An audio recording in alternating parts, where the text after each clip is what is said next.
Hello, good evening, and welcome to the Commentary Hub's live coverage of this FA Cup fourth round replay between Sheffield United and Wrexham. I'm your alternative host, Nicholas Jones, and I'm delighted to have with me in the commentary box Trevor Sports and Chris Whiteman. But first, we're going to cross over to our pundit Russ Vernon, who's in the studio with me. Russ, good evening. Evening, Nick. Evening, Trev. Evening, Chris. So the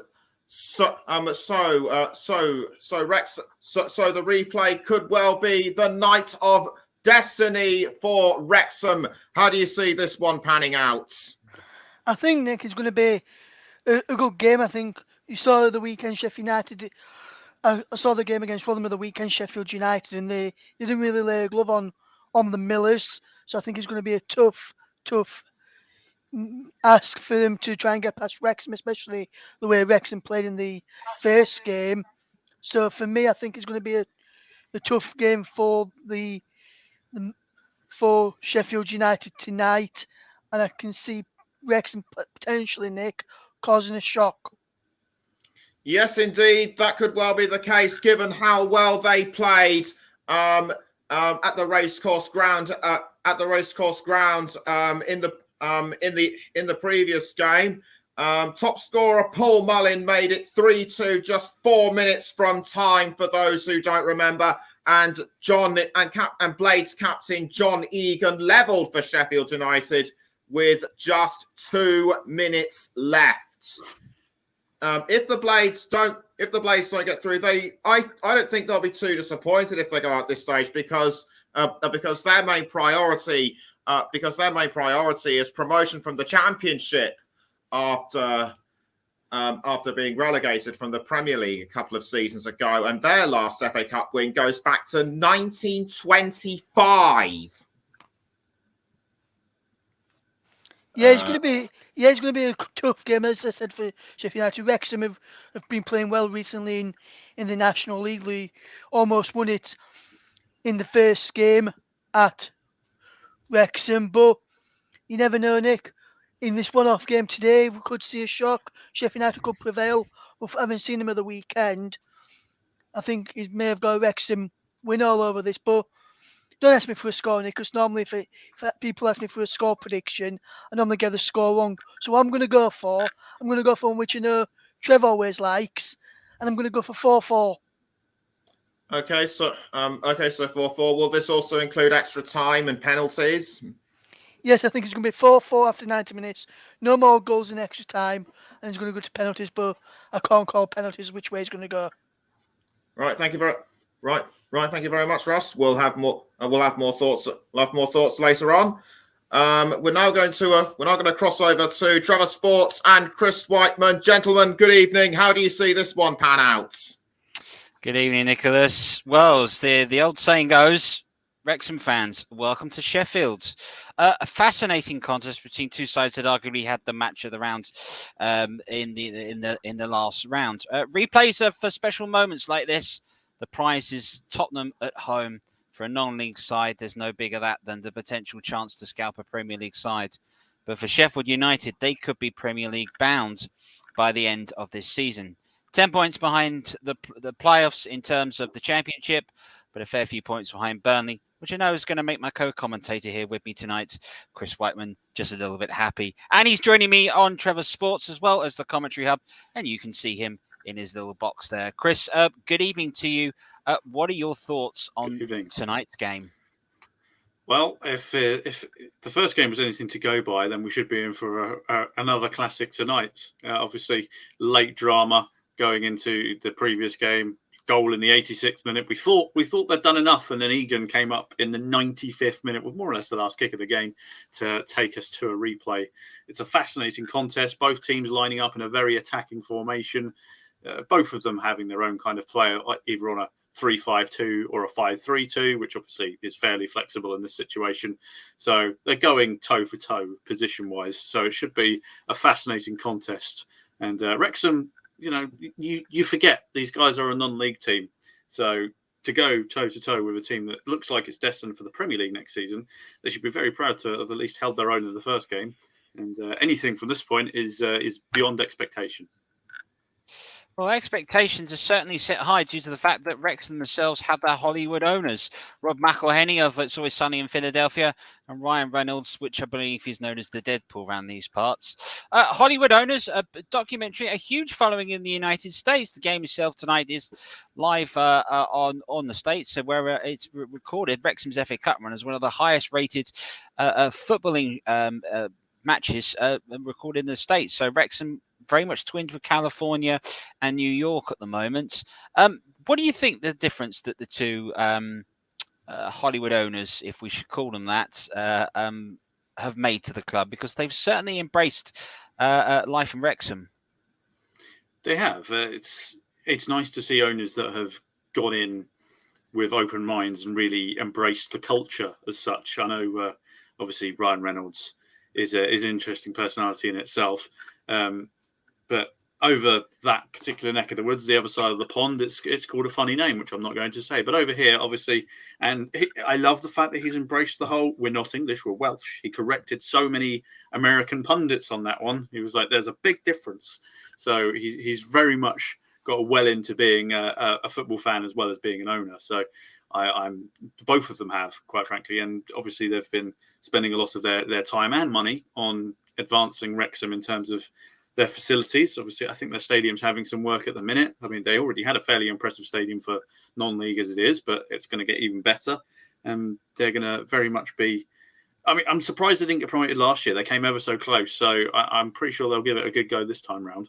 And, you'll end up with 4 Welsh teams in the Football League, probably for the first time in a long time, if that happens. So, yeah, they're certainly a team on the rise. And the extra spotlight from 2 of Hollywood's megastars certainly helps show the exposure for this kind of thing. And it's a wonderful story. It is indeed. Wrexham themselves, of course, the Kop demolished at the racecourse ground, and that's being rebuilt. And someone said that if Wrexham were to win it, they needed the home advantage. They won't have it tonight. Bramall Lane will be ready and waiting, but they'll be wary against the top-scoring non-league side in the FA Cup for 45 years. You've got to go back to the 1979 FA Cup run by non-league Woking when they scored 14, which is the same number of goals Wrexham on right now, which is astonishing, really, because apart from the Jam and McLaren, you're listening to the third most famous thing to ever come from Woking. What we should do in terms of how this game will be played tonight, it's important to understand this replay here. We're going to be with you till the bitter end, and we could have a bitter end for either side this evening. We will play a full 90 minutes. If there's no results, then we've got extra time.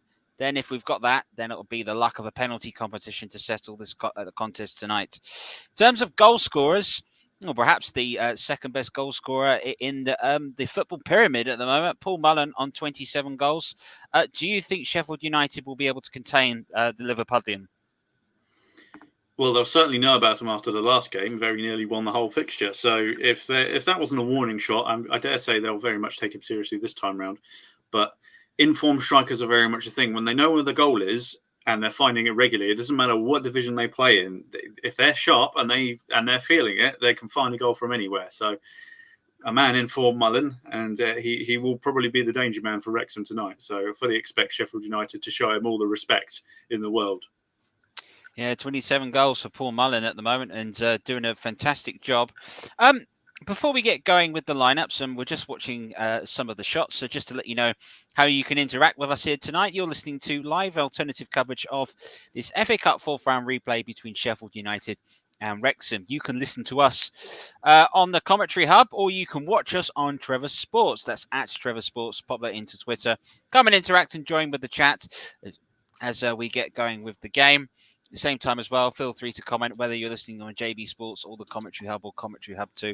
We look forward to you. We've got Nicholas and Russ to give us some more halftime views on the games going. But first and foremost, let's bring you the team news today. And we'll start off with the home side today, Sheffield United. And they've got a Welshman in goal for them tonight. Adam Davis, number 30 years old, will start in goal. Playing for them today in a attacking lineup for them, we expect them to play with a back 3, is Chris Basham, Anel Anaholzic and John Egan. In terms of their midfield today, well, they've got Jack Robinson, Ben Osborne, Sander Berge, Ismaili Koulibaly, and James McAtee lining up. And then in the attacking roles for them is their top scorer so far this season, Ilman Ndiaye, and their captain, Billy Sharp, Old Faithful. For Wrexham tonight, who sit high in the gods at Bramall Lane, watching this game. Rob Layton returns in goal for them. They've got, in terms of Wrexham, important to understand, they're playing a back five with 3 in midfield and 2 in an attacking role. Anthony Ford, Harry Lennon, Ben Tozer, Max Cleworth, and James Jones make up the back four. Luke Young, Andy Cannon, and Sam Dolby will make up the midfield. Jacob Mendy will be joined by Paul Mullin in the attacking roles. In terms of who's on both benches tonight for Sheffield United, they've got Wes Foderingham, Max Lowe, Oliver Norwood, Kieran Clark, Oliver Arblaster, Andre Brooks, Louis Marsh, and Joe Starbuck. In terms of Wrexham tonight, Big Ollie Palmer's on there, 14 goals this season, lines the bench along with Liam Mackeldon, Bruce Horsana, Thomas O'Connor, Butler, Jake Bickerstaff, Rory Watson, Aaron Lee, and Elliot Lee. Aaron James, my apologies, and Elliot Lee signed from Charlton, the former West Ham player, for tonight's game. The players will get ourselves to walk out and get going with the kickoff very shortly. Chris, I want to come to your predictions in terms of the game. How well do you think Wrexham are going to travel tonight based on the magnitude of this game? Because for Wrexham, the priority is escaping the National League. They're the longest standing National League member at the moment, but a cup run is something special, isn't it? Yeah, and if I'm to be corrected, I think Wrexham are the oldest Welsh club as well, because I follow Sheffield FC, who of course are the oldest football club in the world, and they had a trip to Sheffield's FC's football ground earlier, because the world's first football club, greeting the Welsh's first football club. It was very much a thing that they like to do whenever they cross over. But for Wrexham, it's a interesting situation, because obviously they'll feel disappointed that they're at this replay, but at the same time, they're not expected to be here at this point. Sheffield United should have just brushed them aside on paper, but as we know, football isn't played on paper; it's played on grass. And it's a similar scenario for them both in terms of the FA Cup is a distraction from a promotion push. So, as much as they've got one eye on their respective leagues, they'll both be sitting there going, "Well, this is a good opportunity to get through to the next round." Although you would say that Sheffield United are probably up against it, being the favourites, being at home, being the higher division side. So Wrexham, I think, will have less pressure on them. They might feel like they shouldn't be here, perhaps, if they'd have defended, for 96 minutes. But it's the way the FA Cup is. It's magic. So hopefully we're in for another magical fixture this time round. In terms of prediction for a score, I mean, we had 3-3 last time, didn't we? So why not? Why not do it again, and just for 90 minutes, and then maybe score a few more in extra time?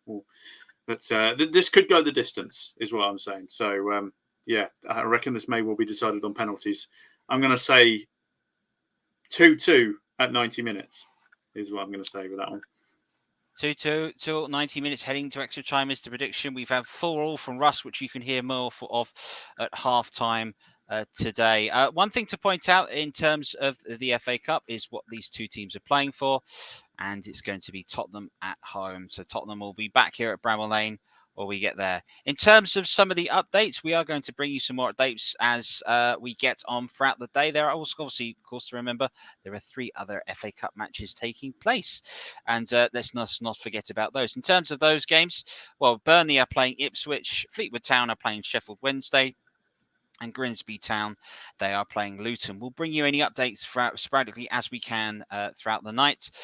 And we'll keep up with that as we have another brilliant evening of FA Cup football. And we've got more of this to look forward to, because obviously the 5th round is played exclusively on a midweek fixture, as the FA tried to accommodate the priority perhaps that the Premier League in European football is slowly playing. Good evening to JB, who's joining us on Trevor Sports. And to everyone else, we want to know your views on this game. Who is your pick to win this? Give us your top tips. There's been a delay in kickoff, so that's why we feel like we're waffling for time, really. But no, we are waiting for the little delay in kickoff, and then we'll get going in terms of the contest. The match itself, no doubt about it, that the first game we had was fantastic. It was a really, really good game.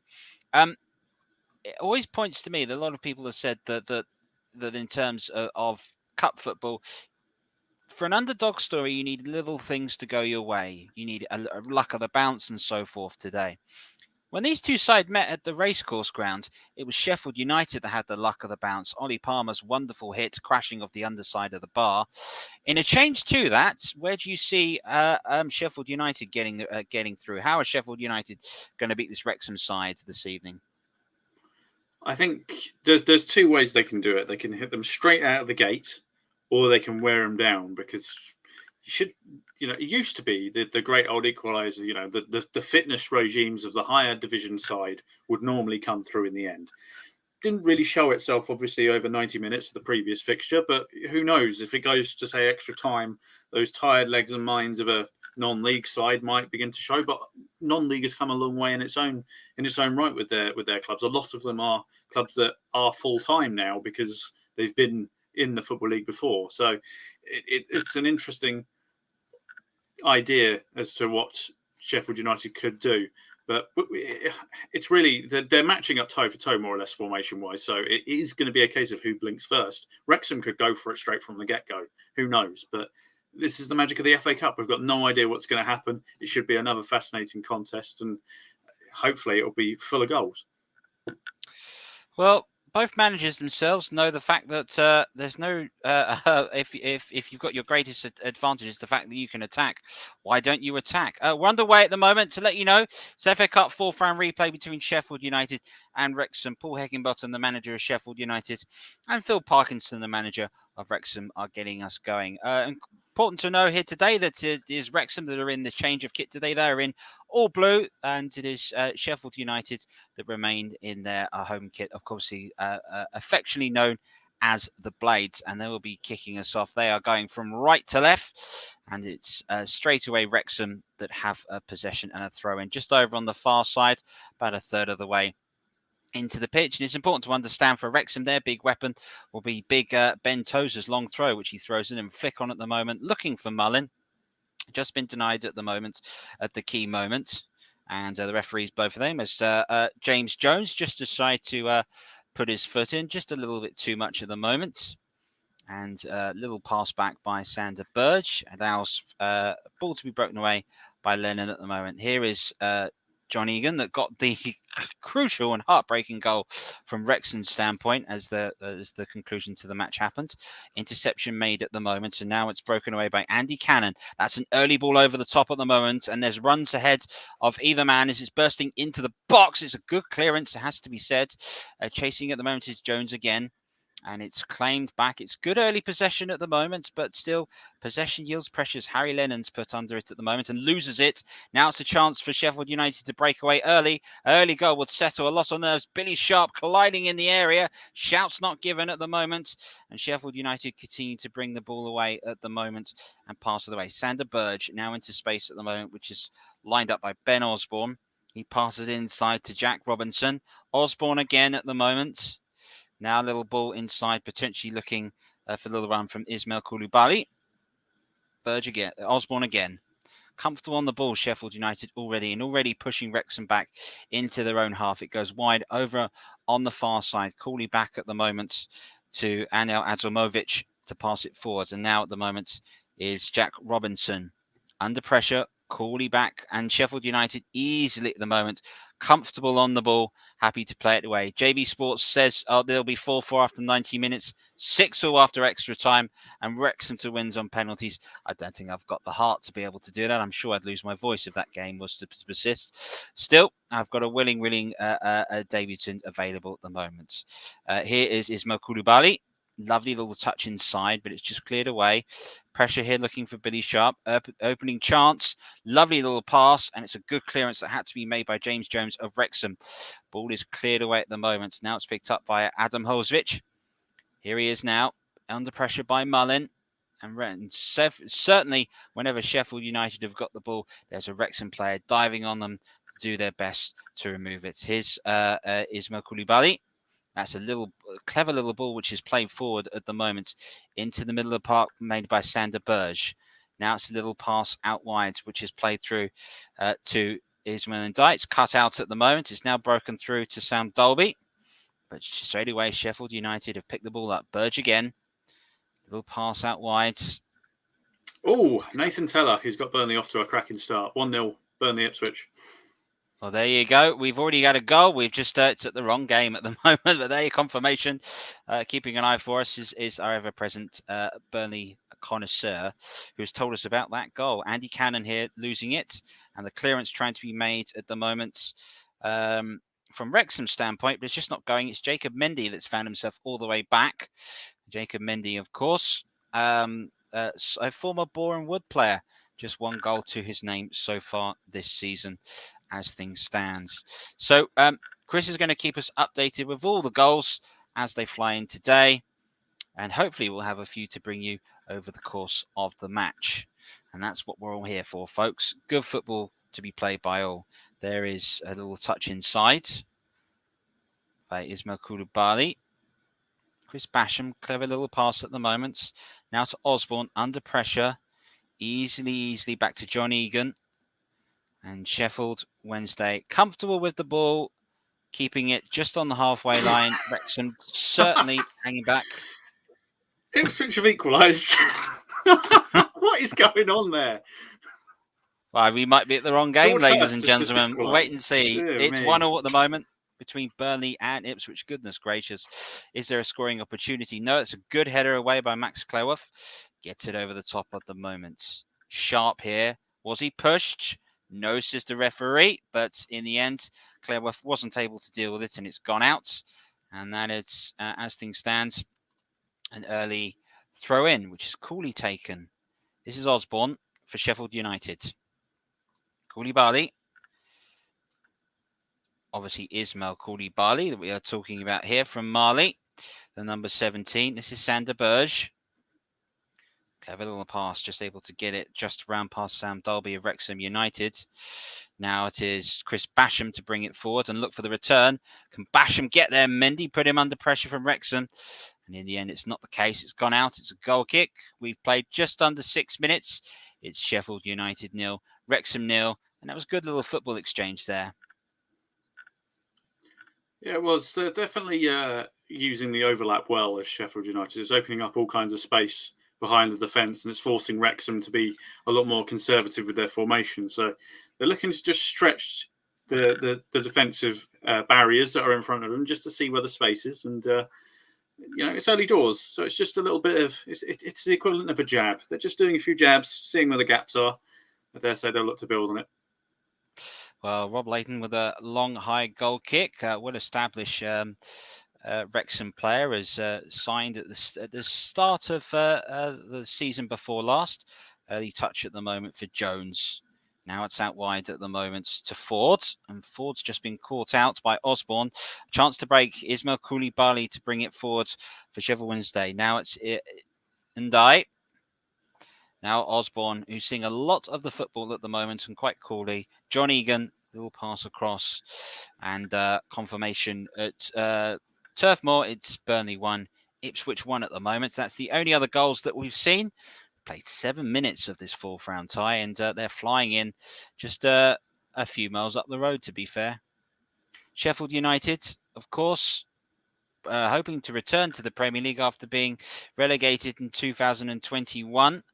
Famously, heartbreakingly relegated in 2007. This is an early run. Had to be cleared away at the moment in the standpoint there of Harry Lennon. It was a good run that was made into the box here. And Sheffield United, just by using the overlap, were able, as you said, Chris, to find some space. It's just that they're very much overloading the three central defenders, if you'll call them central in this kind of formation. So, yeah, just stretching the back line just to see where the space is. And they found a bit there. Not quite enough to create a great chance, but they forced a corner out of it. Well, the corner is being set. It will be Osborne to take. He's just waiting for the ball, actually. It turns out that it's all gone missing at the moment. They're hoping to get hold of it again. Here is Osborne to walk over and take the corner. For those that are tuning in on Trevor Sports, thank you all very much. What are your thoughts on the game? What are your predictions? Get involved in the chat. For those who are listening, it's alternative FA Cup coverage here on the Commentary Hub. And we welcome everybody that's tuning in to us. You've got myself, Trevor Davis on commentary. Next to me, it's CW, Chris Whiteman of the Rev Solution and the Virtual Sports Network. Osborne raises his right hand, swings the corner in. It's swinging away from the goalkeeper. The header is down and just about cleared away at the third attempt. It was a good header, I do have to say. There's no VAR, so it was a struck. Mullins at the moment, diving in at the moment to get past Chris Basham. And now Mullin, just didn't quite have the touch. Yes, he does. It's still Mullin. Options over on the far side. Looks for Jacob Mendy. Finds him now at the moment for Wrexham. First time they've really got into the Sheffield United half. Ball across the box. Cut out first time. Mendy going low at the moment. Didn't quite work out as he'd hope at the moment. Lennon. Now it's a chance for Jacob Mendy to continue his run yet again. Clever little pass. Was looking for Luke Young, but it was just stabbed away at the last second. Here's Lennon. His little pass is now played out into the far side. It's gone through the middle of the pitch again. Clever little footballs. Luke James made a very interesting run, but it's now allowing Sheffield United to break. Here's Billy Sharp to move forward. He's got options ahead of him. Here is that option. And it's back to Sharp, and it's just cleared away just at the last second at the moment. Well, Sharp was looking for the chance. Here's Sander Berge. And it's still Sheffield United to break it away. James McAtee, his strikes Lennon, and now Wrexham with a long clearance, and that's Mullin again getting involved. A proper old-fashioned centre forward throwing himself out and trying to get involved. But there's Billy Sharp that had the break. And we have a goal. Grimsby have just scored against Luton. Harry Clifton has set up a potential upset. Goodness me. Well, the goals are flying in, folks. One, if they're going to fly in at Bramall Lane, we'll have to wait and see. Have we just jinxed ourselves with a 0-0 going the distance? You never know. Launched many a man's career a good 0-0. We'll wait and see if that is the case. Here's Wrexham with possession. That's a clever little deft pass, it has to be said. And Billy Sharp's led it back to Osborne. It does really well to keep the ball in. And just ahead of him at the moment was James McAtee. And that's gone out under pressure from Ilman and Dye. And at the moment, Chris, I have to say, in terms of Sheffield United's play, Ben Osborne's been a really bright player at the moment. Yeah, he's really hugging the touchline on this near side and causing all kinds of problems to the defence. So he's just going to keep at it. At some point, the defender will make a mistake. They've done really well so far, Wrexham, to keep the ball sort of out of the danger zone, but it's always difficult to keep that out of the danger zone from a corner. Well, it's Osborne again to take the corner. Both hands raise up. Looks to curl the way. Goes deeper this time. There's the header, and it's a good save by Rob Layton. The header was low and down to him after it was well climbed in the air, but it wasn't to be at the moment. And that was a good effort, it has to be said, by John Egan. Got to be wary for him, Wrexham. Scott says us on the Facebook chat, on the YouTube chat, on Trevor Chat as it is. I think the Blades are being polite as thousands are trying to get into the stadium. Of course, that's why the delay in kickoff was put in place due to the fact that some players just struggling to get into the ground at the moment. But if they are in, what they're starting to see at the moment, as we've just coming up to the opening 12 minutes, is the home side, Chris, starting to really get a grip on the game. Yeah, they're definitely dominating the possession and dictating how this game's going at the minute, and they've got another overlap chance here. Well, this is Adam Hovich just looking to put the ball into the box. Lovely little control at the moment by Ndai. And it's teasing ball in there, looking for Billy Sharp.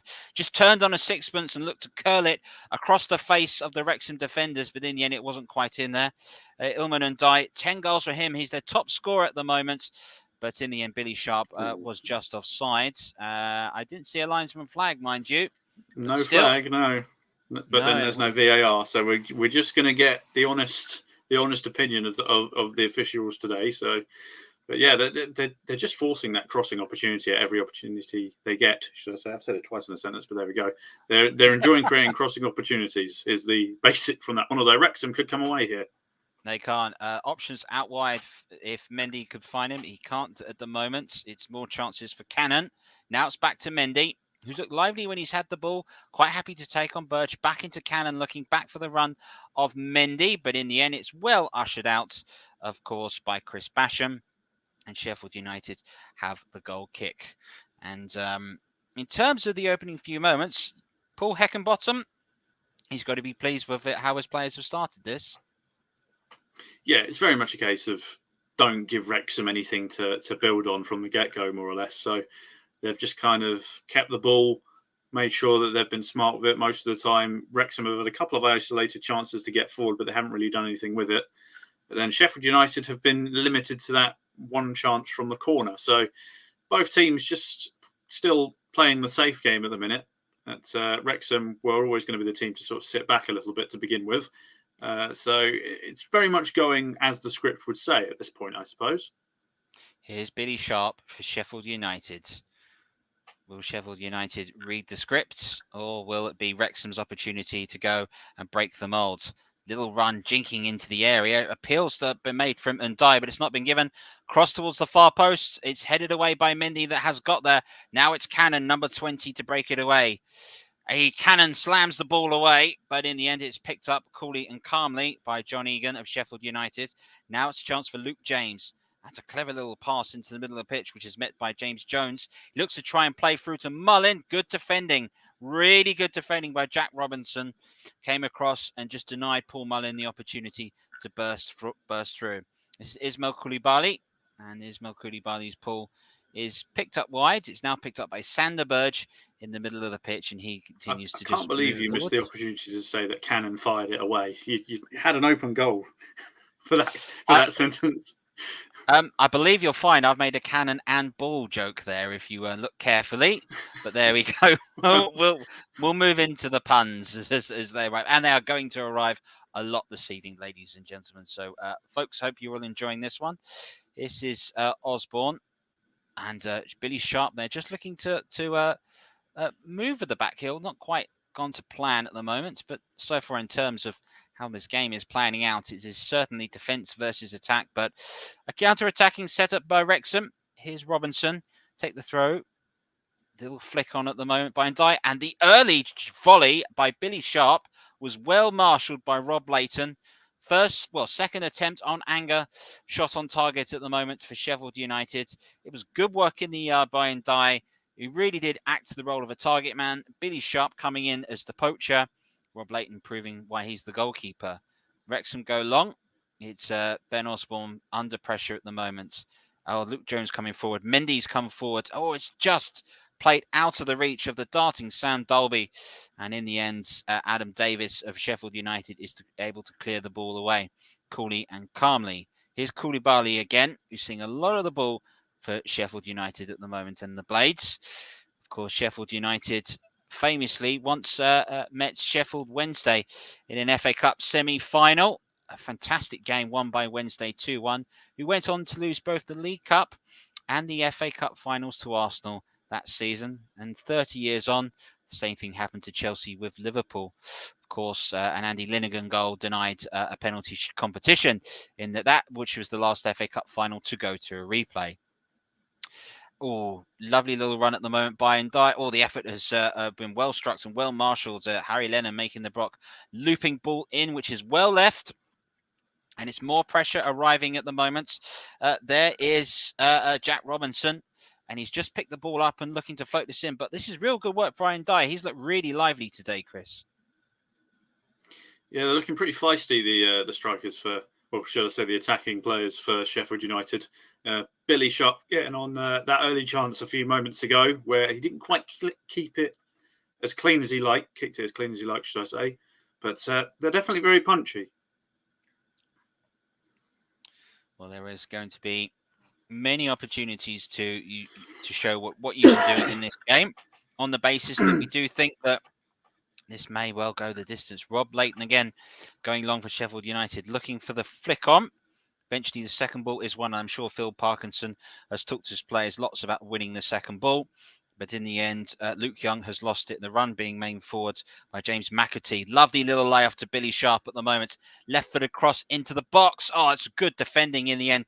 Coming in at the last second there was Ben Tozer for Wrexham. This is Sander Berge, low across goal. It's cut out first time by Harry Lennon again. Another excellent bit of defending as Wrexham put on the pressure. And Mullin, well, that's a good bit of old-fashioned footballing, grafting, is able to win the foul and get Wrexham a free kick just short of the halfway line, showing good pressure at the moment.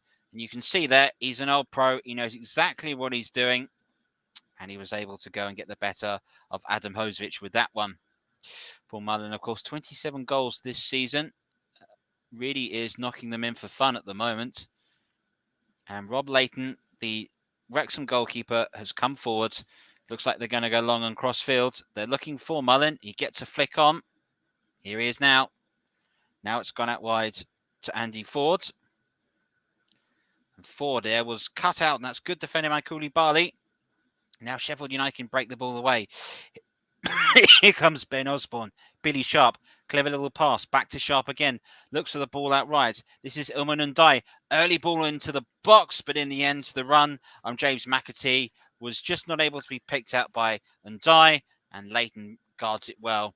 And we've played 90 minutes of this FA Cup 4th round replay between Sheffield United and Wrexham.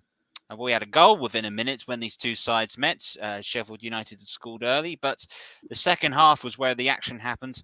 They always say the second half of the film is always the best, but in Hollywood, it's never always quite the sequel that's good. Let's hope this is very much Terminator 2 that we're seeing tonight, as opposed to Rocky 5. We've got an update from Fleetwood Sheffield Wednesday. Promise Omachair has just hit the woodwork for Fleetwood. So Sheffield Wednesday not having a good time down the road. I say down the road, not too far away from Burnley. Down the road from them at Fleetwood. Highbury, the other Highbury that people have to get used to. I mean, if you're born sort of after 2006, you won't understand that reference. But once upon a time, there was another Highbury. There was indeed a Highbury, which was feared by many clubs. Rob Layton's been put under pressure, and then Ndiaye comes in, and in the end, it's a good clearance that had to be made by Andy Ford. But it's certainly a case that whenever Sheffield United have got the ball, they're comfortable on it, and they're happy to move it around. But that's a lovely pass out wide, but it's just not quite been read by James McAtee. Coming back to clear is... I'll come to that very shortly. Andy Ford's got it away. Here's Koulibaly for Sheffield United. Adam Hosevic to Koulibaly. Pass goes out wide into the channel at the moment for Robinson. Little layoff again. Oh, and Ndiaye there just slipped just at the final moments, just when you thought, so no foul given. Options out wide again. Options come through the middle. You can't mistake him. That's John Egan. Here's Ndiaye. Egan continues his run forwards. Ndiaye at the moment continues to take on Luke Young.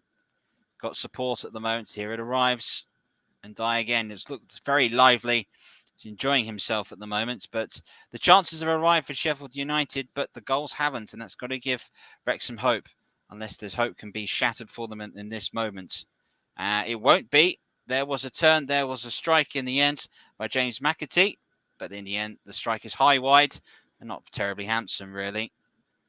He caught it well enough in terms of the power, but the accuracy was he nearly took a steward's head off. So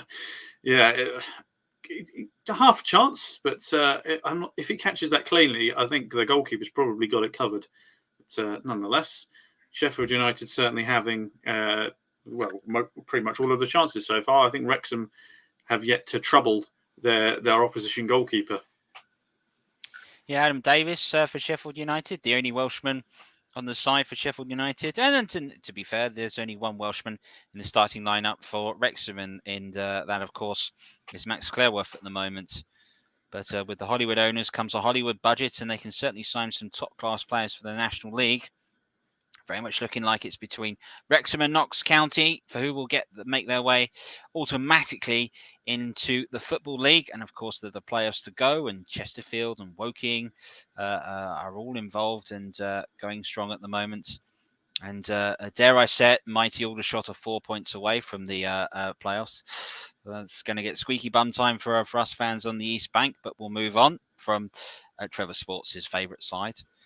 Johnny Ewan, a clever little part into Sander Berge. It's able to run into space. This is Koulibaly. Lovely little shimmy at the moment to try and take the ball away from Luke Young of Wrexham. Gets it now back inside. There's Koulibaly again. That's delightful as well. And Osborne again offering the support. The cross itself isn't great by Jack Robinson, but the referee has said there was a deflection and it has gone out for a corner, and Sheffield United continue the pressure, Chris. Yeah, it's all out wide at the minute, isn't it? Just mainly from this near side on the left for Sheffield United. They're just properly applying the pressure. But so far, Wrexham have held up well, but they'll besiege it continuously, and eventually it'll break. Although, the way things are going, it could go on all night. But another corner. It is Osborne's corner, floats it in again. Another header which is flicked on. This time the clearance is made at the moment by Sam Dolby. Allows Osborne again to cross again. Left-footed, whips it in. Headed away first time by Tozer. Sander Berge for Sheffield United. His cross is low. It's cut out at the near man. Needed to go better than that at the moment, to be said. Koulibaly. Now there's a little touch by McAtee.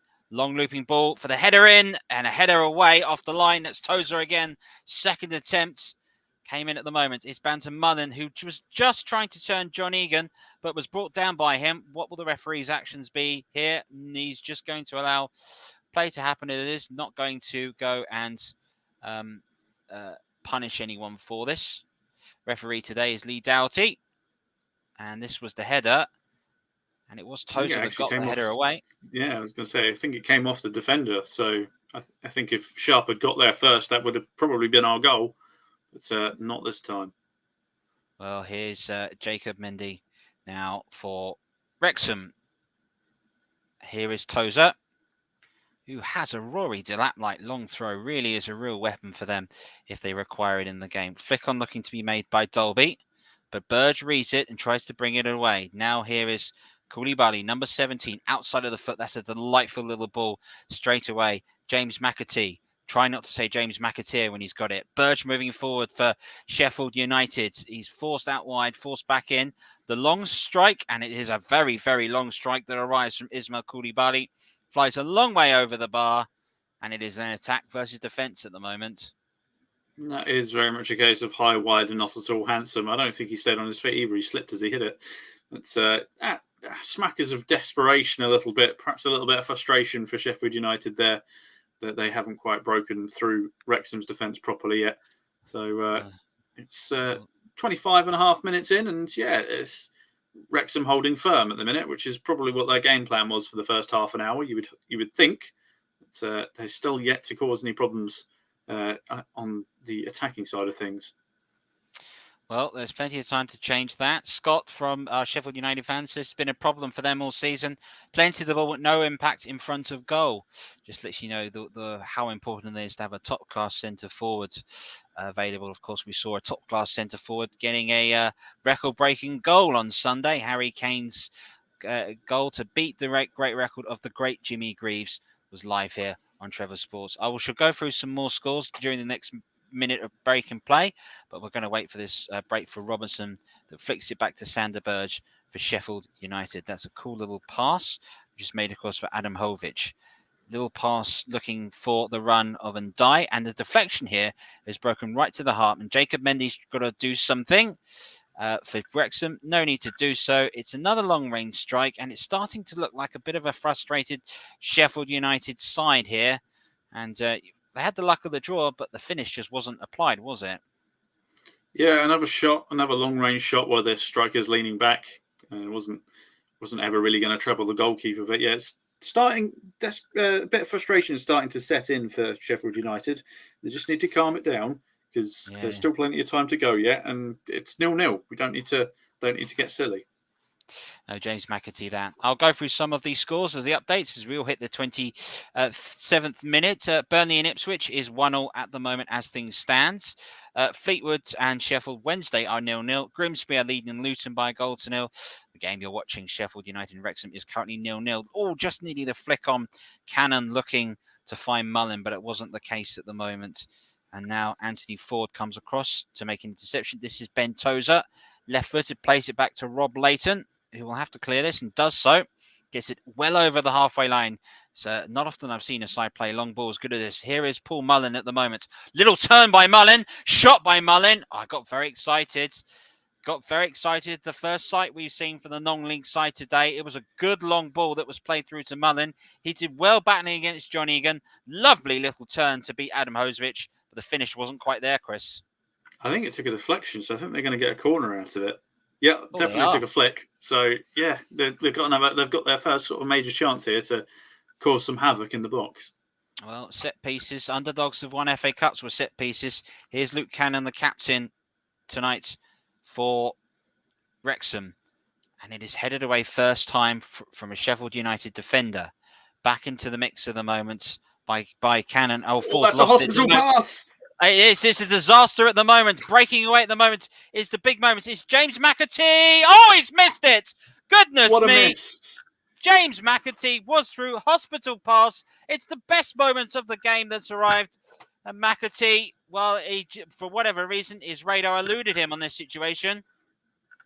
Goodness me, what a sitter. Grimsby have scored a second, but this hospital pass here, definition of it, not enough power on it. And then it's a 2-on-1 situation. He's not helped by the fact that his man to his left goes ahead of him, so he would have been offside. So he has to go it alone, and he's just not quite found the target. A post width away from making it 1-0. Big chance. Big chance. I have to credit Rob Layton for getting himself out and diving in at the last second. That's a really, really good bit. Danilo Orsi has doubled Grimsby's lead. Touched on it a moment ago. Second goal for the League Two side against Luton. They are flying at the minute. Well, Grimsby. What a performance it could be for them and a good cut run. But Luton Town, for all the grief and stick that they do get for Kenilworth Road, could potentially find themselves in the playoffs again. Don't forget, they're not far. A good run, and we could see them in the Premier League next season. Here's Burge. Little pass out wide, Sheffield United by Robinson. Now it's McAtee that's had the best chance of the game. Sharp trying to look for the ball back in, but it's well cut out. And it'll be a corner. Good defending. Oh, but you've got to feel there for James McAtee. That was a delightful chance for him to get the goal, and you suspect that may calm a few nerves. We've played half an hour. We've got 1/3 of this game complete, and we've got the 2 final thirds to go. It feels like we've got the second part of a sequel, but this is the gritty one as opposed to the Hollywood one. Osmond's ball in towards the far post. Good defending by Tozer to getting away. Now it's a chance for Andy Cannon, who has ball at hand. Into Mullin. Mullin flicks it back. Lovely, delightful. Now it's into Cannon. Options ahead of him at the moment is Sam Dolby, but Cannon looks to play it back to Mullin. It's comfortable on the ball. Cross. Good clearance, it has to be said, by Robinson. And a good old-fashioned thump halfway across the pitch. But Wrexham just starting to press forward at the moment. Oh, Mullin's found himself out wide at the moment. I'm not quite sure Sam Dolby wanted to hit as much of that as he did. It's Mullin's ball in. It's low. It's cut out in the near post by John Egan. Now competing is Young. Here is Tozer for Wrexham. Suddenly they've started to wake up and starting to make a bit of a go in this match.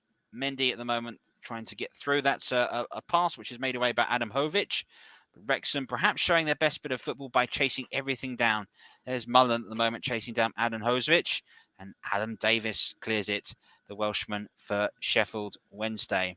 Mendy, little flick on, but his flick on's only into space, and it's picked up at the moment by John Egan. Here is Koulibaly. Now it's a clever little pass inside to Robinson, who's comfortable on the ball at the moment. This is Adam Hovic. Now it goes out wide. And you can already see here that Paul Heckenbottom's wanted his side to get themselves back into this slowly. Good header out of trouble there by Max Cleworth. And the clearance is made by Andy Ford. The final touch at the moment was a Wrexham's. The referee says that's a Sheffield United throw, which is taken quickly. Here's Jack Robinson. Left-footed. It's cut out. And now Cleworth, that's another important touch for him, but it's a throw in the final third of the pitch as we get towards the final 10 minutes, as we near enough of a first half in this replay, which, remind you, has to be settled tonight.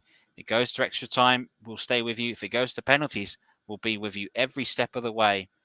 And penalties has been the prediction for a few today, as I believe I've just seen a pigeon fly past the camp. I hope he's going to be nice and safe. Here's Burge. Ndai.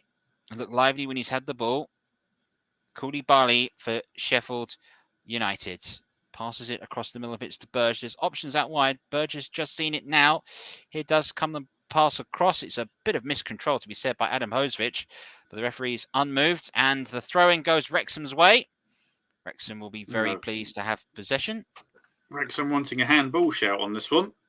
And it would be harsh, but I've seen them given. There you go. And if you've got your football bingo list, seen them given, you can tick that off because, let's be honest, that does happen more times than we care to admit. Sheffield United 0, Wrexham 0. You're listening to live alternative commentary here on the Commentary Hub in association with Trevor Sports. FA Cup 4th round replay between Sheffield United and Wrexham. It was 3-3 in the game that was played at the racecourse. It's 0-0 at the moment, and we're still yet to see a goal. Harry Lennon just charging back after coming forward and winning the ball back well for Wrexham. Sheffield United will have an opportunity to take the long throw, which Chris Basham will take. No, he goes short, in fact, and wins the throw further up. A bit of a Six Nations tactic, going ahead and winning possession further up. Coming up to 35 minutes, and Paul Heckingbottom of Sheffield United will be wondering that his side have missed the best chance of the game. James McAtee through, one-on-one when Rob Layton has put it wide. Wrexham yet to test Adam Davis at the moment. Basham and Dye. Here he is again. And Dye, little pass through the legs. And Dye looking to run on and doing really well. Lovely little pullback. Letton, that is a fantastic save. Fantastic stuff. There was the effort in the end by Adam Hosevich. Rob Layton has made an outstanding save, diving low. It's the stuff of schoolboy dreams, that is, Rob Layton. What a fine save. That is top-level goalkeeping there. He's not got much time to react. It's 6-7 yards out at full tilt, that volley. Half volley, it's low. He gets something on it, but there's another chance. Here we go. Oh, there is a chance for a die. Sharp! And Sharp's effort is hit right into the arms of Rob Layton, who's already having, and when you feel if they were to get through, would have to have a really top-class game. This was the pass. In the end, the shot from Koulibaly, and then Sharp, but it's right at Layton, and Wrexham fans will breathe a sigh of relief with that one. They will. Billy Sharp caught that one nicely. He just got his angles all wrong. And there's another chance. Here they go. Relentless. They're putting the pressure on. Illman and Dye bursting forward at the moment, going one-on-one with Harry Lennon, looking for Burge, but it's well cut out at the moment by the Wrexham captain, Luke Young. Now it's into Mullins. Lovely little turn and hits by Mullins. It gets by Adam Hosevich at the moment. Full of running here, the Liverpudlian. Little pass, it has to be said to Dolby. Looking for Lennon. Oh, Mullen again. It's been cleared away at the last second by John Egan. And Wrexham show they're a force to be reckoned with on the counter-attack here. I think Mullins sent Berg for chips on the halfway line. He just did a little dummy, sent him the wrong way, found himself another 10 yards of space after that. Fantastic build-up from Mullen. Brilliant and good there for John Egan to clear, but it does lead to a second Wrexham opportunity to take a long throw, and I guess they're lining up to it here. So this is Ben Tozer. He's known for these. These cause all sorts of problem in the National League, and he's getting himself set. Watch this. This will be like a free kick and himself. Tozer's long throw right into the mix. Mendy with the flick on, cleared away. It's come back to Tozer, who's got it on the edge of the area. Decides to shoot left-footed. It took a deflection right in front of Adam Davis that has made the save, and it's ended up being a cool and calm effort. But Wrexham are starting to come out of their shells and starting to give this a real good go. Don't go anywhere, ladies and gentlemen. We are threatening here to have a fascinating second half. It feels like it really is just starting to get going. But you wonder if, from a standpoint in the neutral, the home side were to score at half-time, I wonder if the away side would have enough. We shall have to wait and see. This is McAtee that's missed the best chance on his left foot, tries to go on again, and this side doesn't quite have the coolness to play it away. Ben Tozer will coolly play it into space. Mullen here trying to turn Egan in every opportunity. Dolby trying to chase down for Wrexham. Basham. Now this is Sander Burge. He's got options inside. He goes out wide, and he's just about caught Ben Osborne in space. Now it's McAtee. His low cross is cut out first time by Max Clareworth. It's more heroic defending from Wrexham. Reminder, Wrexham are in the National League. Sheffield United are in the Championship. 70 places separate these two sides, and they're on the verge. Sheffield United, you feel, of qualifying outright for the Premier League. That's if the National League has a new team joining them next season in Manchester City, which we'll wait and see. Here's the corner, which comes in again. There goes the header. The header is high, wide, and handsome from John Egan.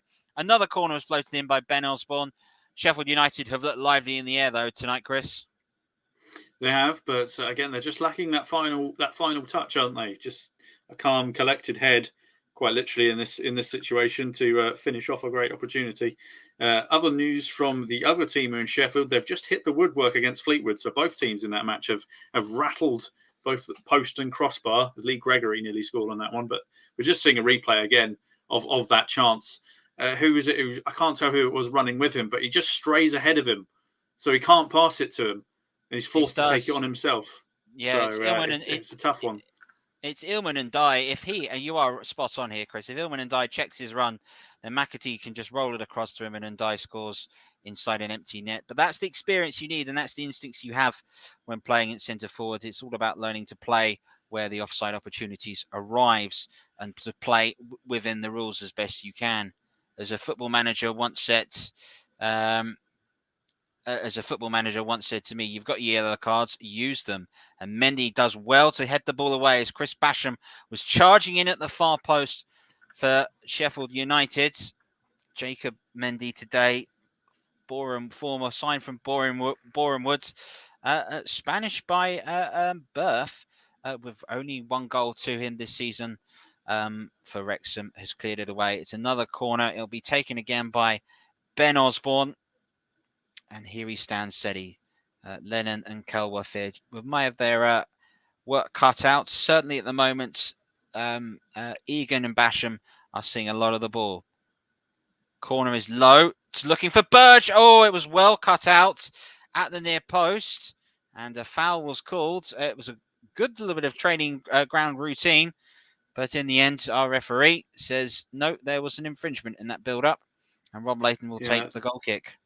Definitely looked like something out the training ground, that one, but unfortunately they completely duffed it up by doing a foul off the ball. So I think Wrexham will be wise to the next opportunity, although there was a defender out there to challenge him, which is why the shot didn't go on target. So even though they caught them off guard, it still didn't prevent Wrexham getting something on it. Here's Jacob Mendy for Wrexham. Clever little pass. He's found Dolby. Now it has gone out wide at the moment to Cannon. Sam Dalby looking to put it in first time. Back to Cannon. Mendy with space on the edge of the area. Does he think about the shot? He can't because he's got Sander Burge right in front of him. Pressure being applied at the moment by Wrexham on Sheffield United.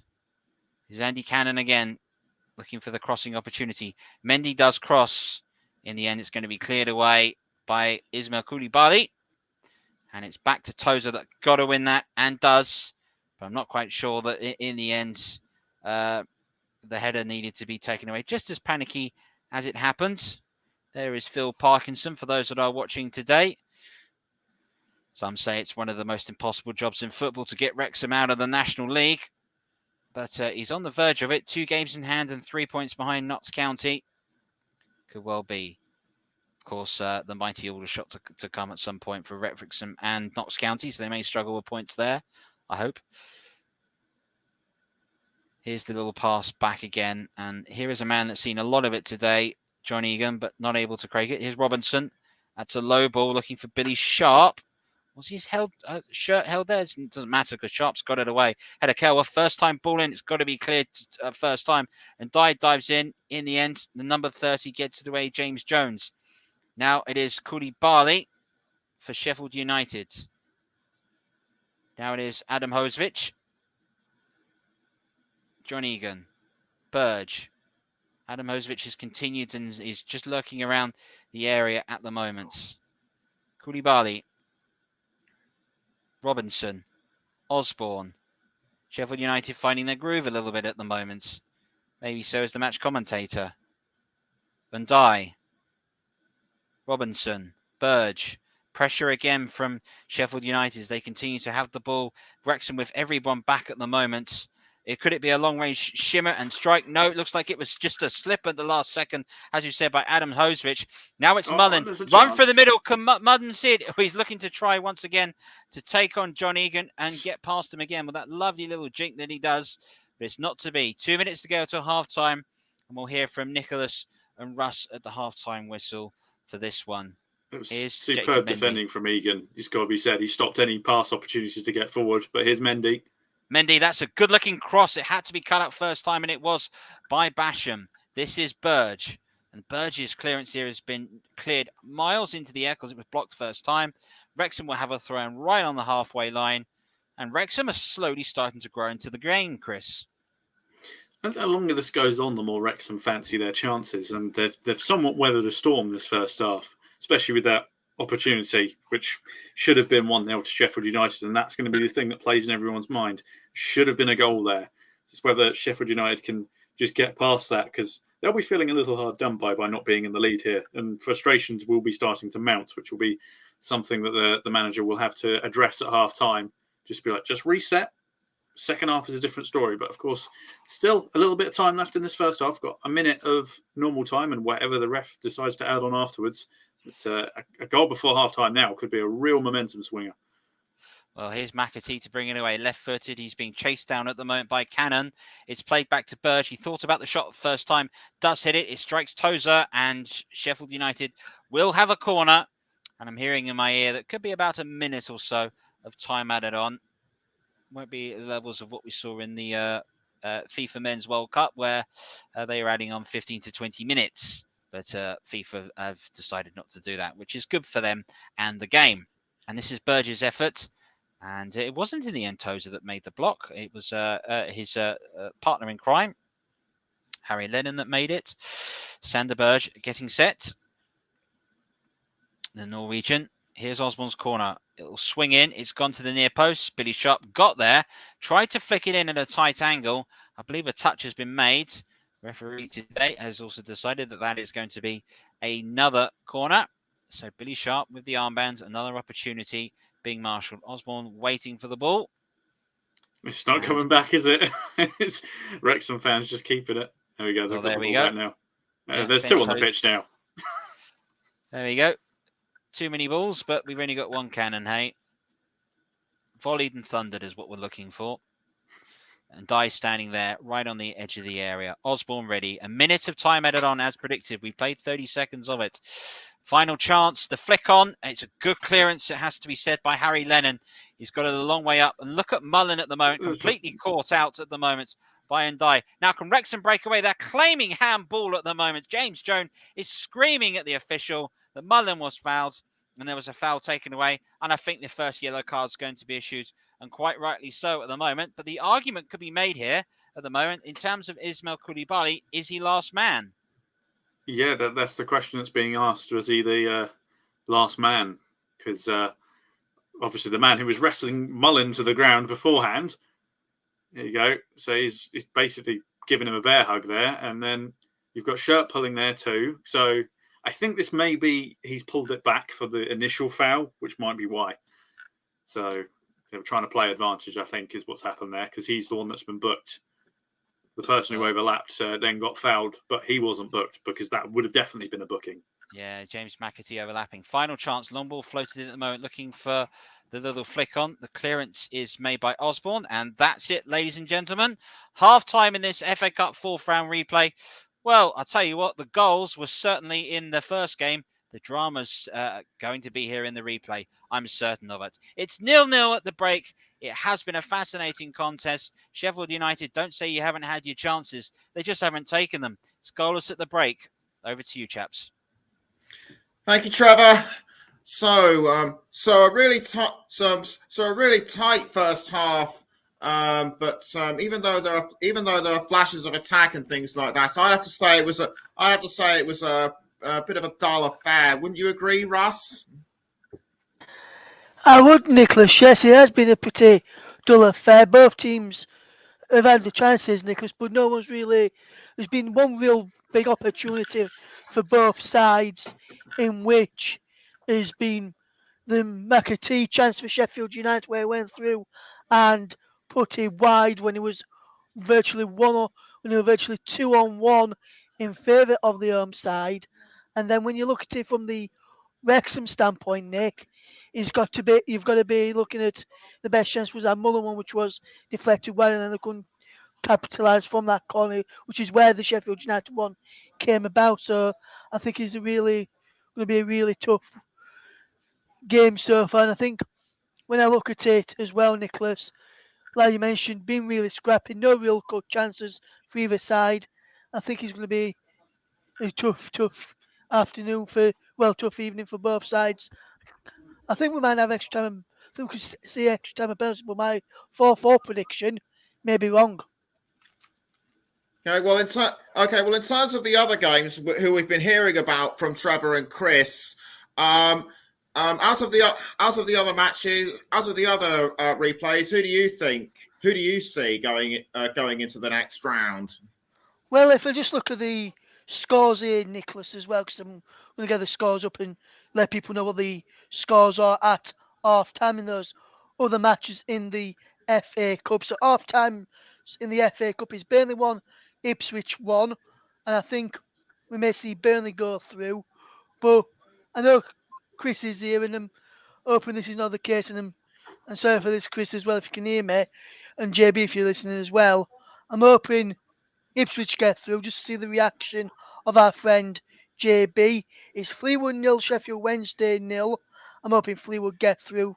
Obviously, I'm a Leeds fan, for those who don't know, and Sheffield Wednesday one of our bitter rivals. They us, we hear them, so I'm hoping Fleetwood get through there. It's now Grimsby 3, Luton Town 0 in the game there, and I think Grimsby looks like they're going to get through, and then it's Sheffield United 0, Wrexham 0. I think it could go to penalties, and I can't call either way. There's a game on in the Championship tonight as well for our listeners, just to let people know there. It's Blackpool 0, Huddersfield Town 1. They're into the 51st minute there, and also in the other game in League One is Port Vale 0, Accrington 0. In Sky Bet League 2, it's Crewe 0, Leyton Orient 1 to the second half there, and Doncaster 0, Tranmere 0 at half time. And there's some games in the National League just to tell people about. It's Chesterfield 0, Woking 3, Nicholas. Halifax 1, Barney 1 coming up towards half time in that one. It's Maidenhead United 1, Southend United 1, Oldham 0, Dagenham and Redbridge 1, and York City 1, Solihull Moors 0. And at half time in Serie A, Salernitana 0. Juventus, who had those points deduction a few weeks ago, they're leading by 2 goals on the way to Salernitana in Italian Serie A. I'll bring you the results of all those matches at the end of the conclusion of this game this evening.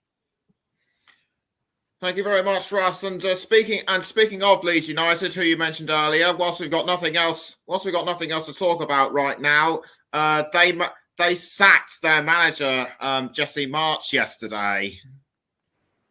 Yes, and I've been looking at some of the latest odds for the next managerial appointment at Leeds United, and I don't really know much about this guy. So if anyone out there is listening, whether you're listening on Trevor Sports, where you can see Trevor and Chris in vision there, or listening on the commentary up to JB Sports Storm FM, or on Twitch as well, if you can let me know about this guy. I'm not really sure much about him, but out of nowhere, Feyenoord boss Onslaught has come in a 5-4 favourite for the next Leeds United manager's job. I'm hoping we get Carlos Corberan.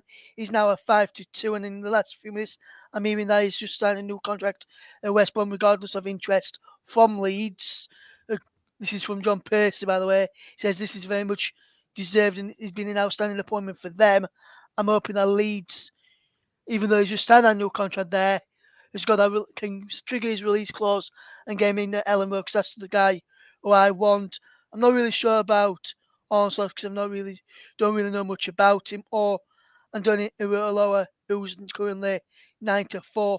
The odds for Onslaught has just changed since we last just mentioned about that, Nicholas, and is now 8-11 on, which means you need to put £11 on to win 8 if no one knows what those odds mean, but that is the situation there. So that's who but for me, I would rather have Carlos Cobb, and he's currently 5-2, and we'd be interested to see who Leeds get.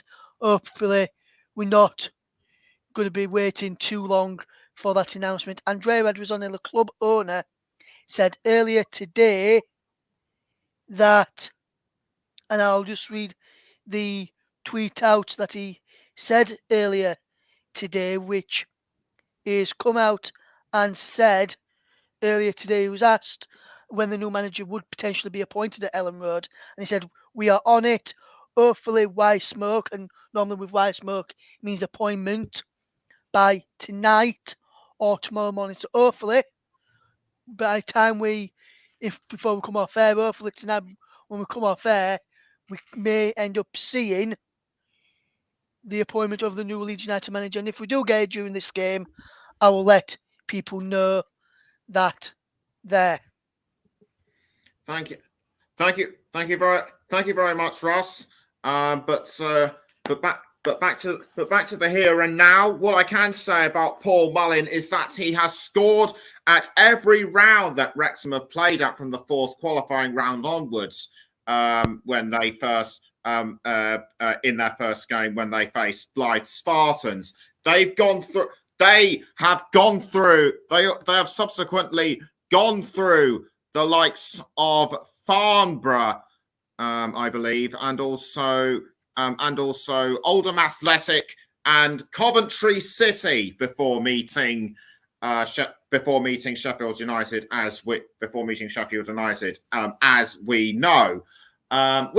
We would have liked to expected more of Paul Mullin throughout the first half for Wrexham, but I have a feeling he could well be the standout man for Wrexham in the second half. Yes, he's not really done much in the first half. Their real chances come from him, but you never know with Paul Mullin. You know they can just turn it on when everyone's least expecting. He's done all that this season in the league as well. But who knows what's going to happen there? But we'll have to wait and see. Just getting back to the Leeds United managerial situation briefly, Nicholas. Fabrizio Romano, the well-respected journalist out there, says Carlos Corberan will not become a Leeds United manager. Decision has been made. He will stay with West Bromwich Albion with a new contract. New deal valid until June 2027. Corberan has accepted to stay at West Bromwich Albion. So that's just a bit of news there regarding that situation. But I think, going back to the game and the question you asked, I think Paul Mullin will get into this game and potentially score. He scored in the last round. I think in the last game against him. I think he'll score again tonight. Could he be the winner? Who knows? Well, if Wrexham keep piling on the pressure, it could well be, although we also saw an opportunity from Ben Tozer. But as for Sheffield United, the players that stood out for me were McAtee and Sharp. And also Indai. So we'll be expecting to see more of them. I personally am hoping that it does not go to extra time and beyond, but as Trevor says in football, you never know. So with kick-off in the second half, just about a few minutes away, let's hand over back to Chris Whiteman and Trevor Sports.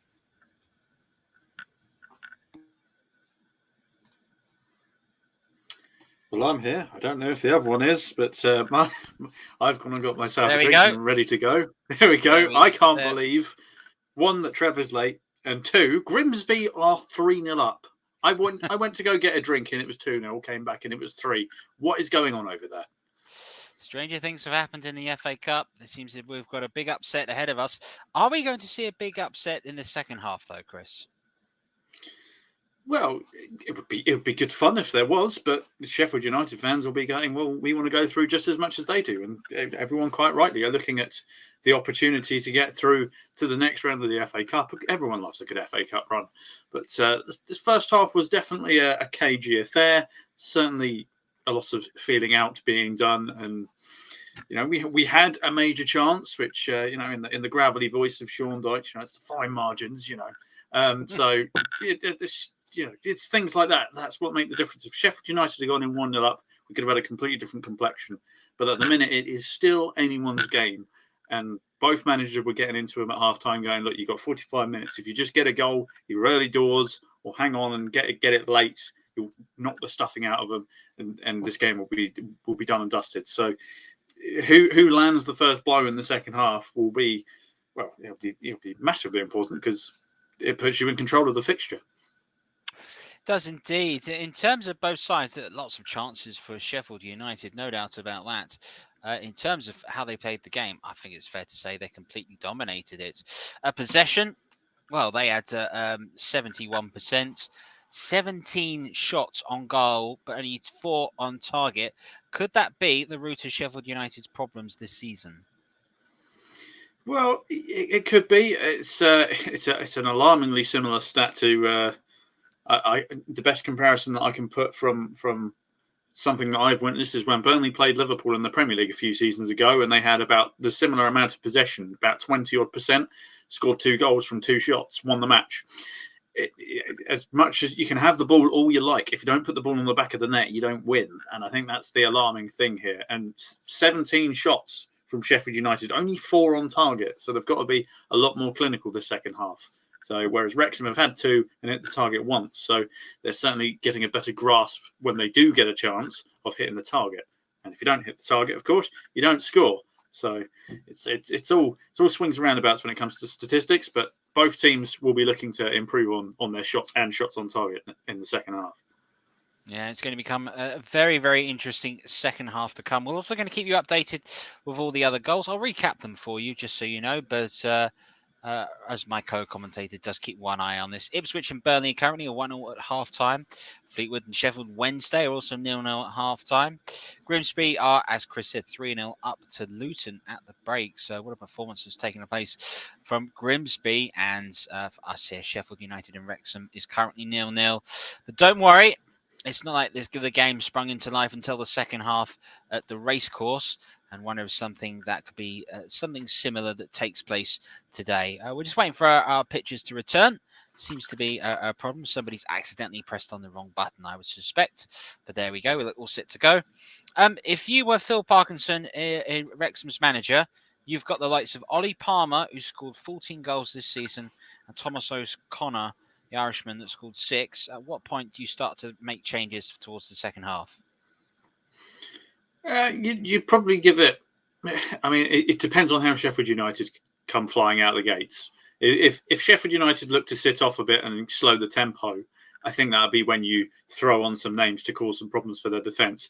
If an early goal, say for Sheffield United goes in, then at that point you'd be going right, attackers off the bench on the pitch.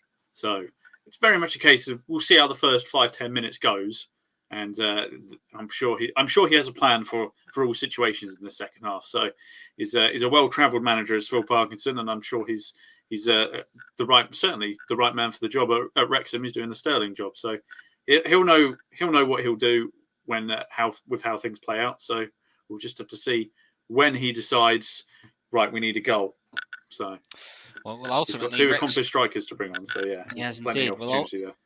Well, ultimately, Wrexham's Premiership charge towards the Football League was ended on the basis that they ended up playing in the FA Trophy final, losing that day to Boreham Wood, I believe, was that beat them 1-0. Wrexham had a goal disallowed in the final couple of minutes. Nobody told Rob McElhaney, Ryan Reynolds, and on that day, Will Ferrell, that was the case. But as a result of playing all those games so quickly back-to-back, when it came to the playoffs, they were beaten in a thrilling game, 5-4, and was an outstanding match.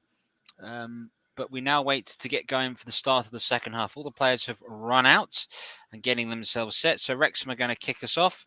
They will be going from right to left. And the final half of this tie is going to get going. A reminder here that if we are level at full time, 30 minutes of extra time and a penalty competition potentially await us in this contest. So Paul Mullen gets us underway. It's Wrexham 0, Sheffield United 0. This is live alternative commentary here of the FA Cup 4th round replay. You're listening to us on Trevor Sports in association with the Commentary Hub. If you haven't done so, please make sure you like and subscribe and hit the notification button to make sure that you're with us throughout the course of today. And we will be with us uninterrupted as straight away Wrexham have a chance over on the far side, and Tozer is getting set to go launch one of his long throws, and seeing him warm up, it's always fantastic as referee Lee Donaghy just starts to set the bit of order up.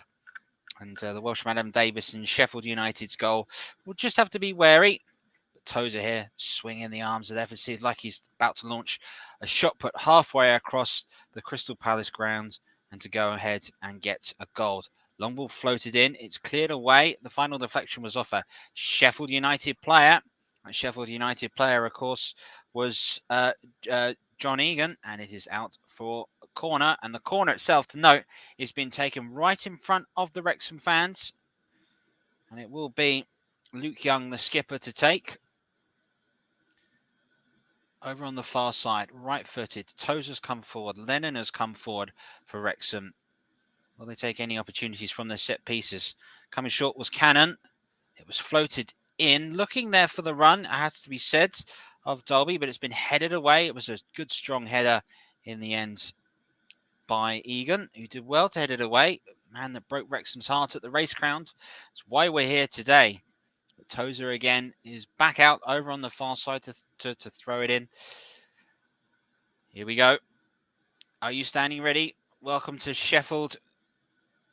All those travelling from Wrexham. Tozer with a long ball in, looking for the flick on. The first header comes and arrives, and it's Basham that's got it away. Back to Tozer to cross it in first time. Flick on trying to be made at the moment by Cannon. Leaping up in the air. It's a long clearance by Basham. He's just floated it, looking for Ilman Ndai. And in the end, that can be read coolly and calmly by Andy Ford.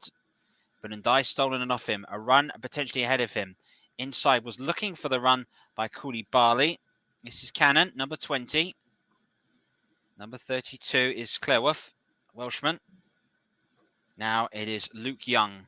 Possession, Jacob Mendy. Wrexham didn't have a lot of possession in that half. Definitely need to see more of it, but straight away you can see that there is a certain press from Sheffield United looking to push forward whenever they can. Long floated ball by Harry Lennon. Looking into the channels. Not often you see players play a pass like that into the channels, but Mullins got there, gone one-on-one with Adam Hosevic, and has won a throw-in. And Mendy's left it for Tozer again. So you can straight away see here, Chris, the long plan. Tozer's long throws definitely can cause problems.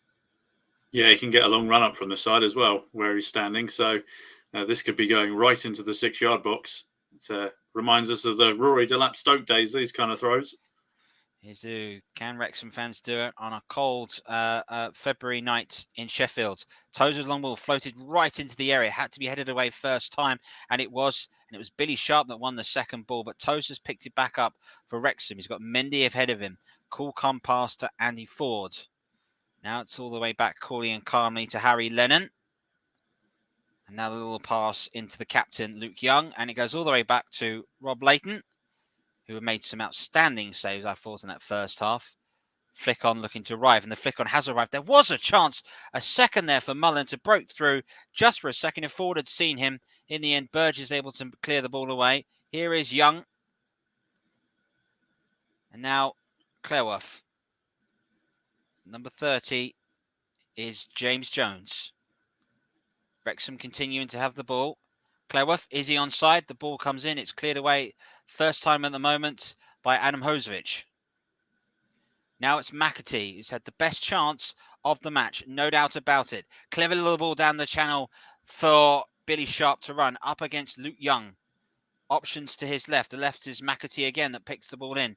Now it's a chance for Sharp, left-footed, crossing it towards the far post, looking for the header of Basham. Mendy did well for Wrexham to win possession back. It's Basham again, number 6 for Sheffield United. Little reverse pass. Back in the ends to Osborne. And there is the opening goal. It has arrived for Sheffield United. A good bit of football played in the area. But in the end, the finish has come. It's Adam Hosevic that has struck. It's the perfect early start for Sheffield United to take the lead. It's 1-0.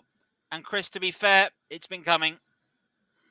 Well, it'd been coming if you based it on the first half. That goal has come against the run of play in the second half. Wrexham dominating the ball to get us rolling and really piling the pressure on. And Sheffield United, with their first real shot of the second half, have got themselves a goal. It's a lovely ball through and a wonderful run. And, well, it's a fantastic finish. First time hit, just looks up, fires at the goalkeeper's near post, and it's hit at such a pace the goalkeeper can't get down quick enough. It's a great finish. And it's a deserved lead, let's be honest, based on the first half. Against the runner play in the second, sure, but Leighton can't do much about that one. A lovely little pass by Ben Ostermond to play him Adam Hosevic, the Bosnia-Herzegovinian international there with the finish. And when he hit that at some pace. And you're right, I think Rob Leighton made himself large but wasn't able to get near that. We've got a goal. The goal has arrived for the home side. It is Sheffield United 1, Wrexham 0. Wrexham now have just about 39 minutes to try and to get back in this. I could hear Ali McCoy's going absolutely potty when Wrexham had that chance to square it to Mullin when he was basically making a fantastic run. That different decision that they've made has then meant that the ball's gone down the other end and Sheffield United have scored. So another case of fine margins. It is indeed, and sometimes that's the case. It's the decision-making that makes a difference. J.E. Diz goes, wow, 1-0 on the Trevor Sports chat. Great to see in terms of what's taking place. It's all quiet at the moment, but we've got a goal at long last, so we will not have a 0-0. We've done all the 0-0s that we need to do, I think, on this channel for this season. We shall wait and see. Long ball looking for... the ball's looking in the end for Dolby. It's cleared away. There is Koulibaly. Cleworth for Wrexham. Wrexham now have to bring the game to Sheffield United, but they have scored 3 goals against them before at the racecourse. They know how to do it. Mendy into space, but he's using the pressure there to get himself past Basham. Hope Wrexham can recover and Mullin to score, says JD.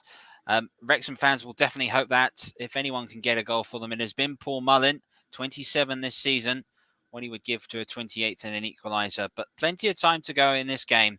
There's the header away from John Egan. It's a quick throw which is taken to Paul Mullin. Here is Wrexham's main player. Looks for the 1-2 at the moment from Sam Dolby. It's cut out. You wonder at this point with Phil Parkinson will bring on the likes of Ollie Palmer and so forth. But as Wrexham commit themselves forward, as Sander Berge plays the ball into space, there's always going to be the potential danger in that respect that there are more chances that open up for the home side. But it's the FA Cup. You've got to go for it, haven't you, Chris? You have, and I think by the book, that probably wasn't the start of the second half that Sheffield United had in mind. But an early goal, it counts, and it's suddenly the tone of the game has completely shifted. Lovely. This is Basham looking for an overlap. He's got it right on the edge of the area up against Mendy. He's played all the way back to Burge in the end. Now this is Ismail Koulibaly. McAtee. Koulibaly's played it back in again. And third time he's got it. McAtee lets it run. Basham. A little bit of swagger. Adam Hosevic's ball swinging into the far post. Diving across was Ilman Ndiaye and Billy Sharp, but get nowhere near it. Already at the moment, Sheffield United look a completely different side. They've got their goal. They've got their confidence. And it's a spring in the step of those in red and white stripes. Yeah, the goal's definitely given them that pep in their step, as you'll put it, and they'll be wanting to kill the game off now because Wrexham, they've had a positive start to the second half despite the fact that they've conceded the goal, and they'll be thinking, you know what, we're still in this. All we need is a chance. They've just got to create it. Well, the hardest thing in football is scoring those chances that you have. One wonders if that will be the key factor in those of this game. Here at the moment is Ndiaye. He's continuing to run into space. He's well marshalled at the moment by Harry Lennon. Now it's Basham that's seeing a lot more of the ball since the goal. And it was a running down this side that made all the difference. This is McAtee. We'll pass to Burge. And Sheffield United comfortable on the ball now. Ilman Ndiaye. McAtee. Basham. Comfortable. Ball over on the near side. McAtee looking to whip it in. It's been left all the way for Rob Leighton and it's been cleared away.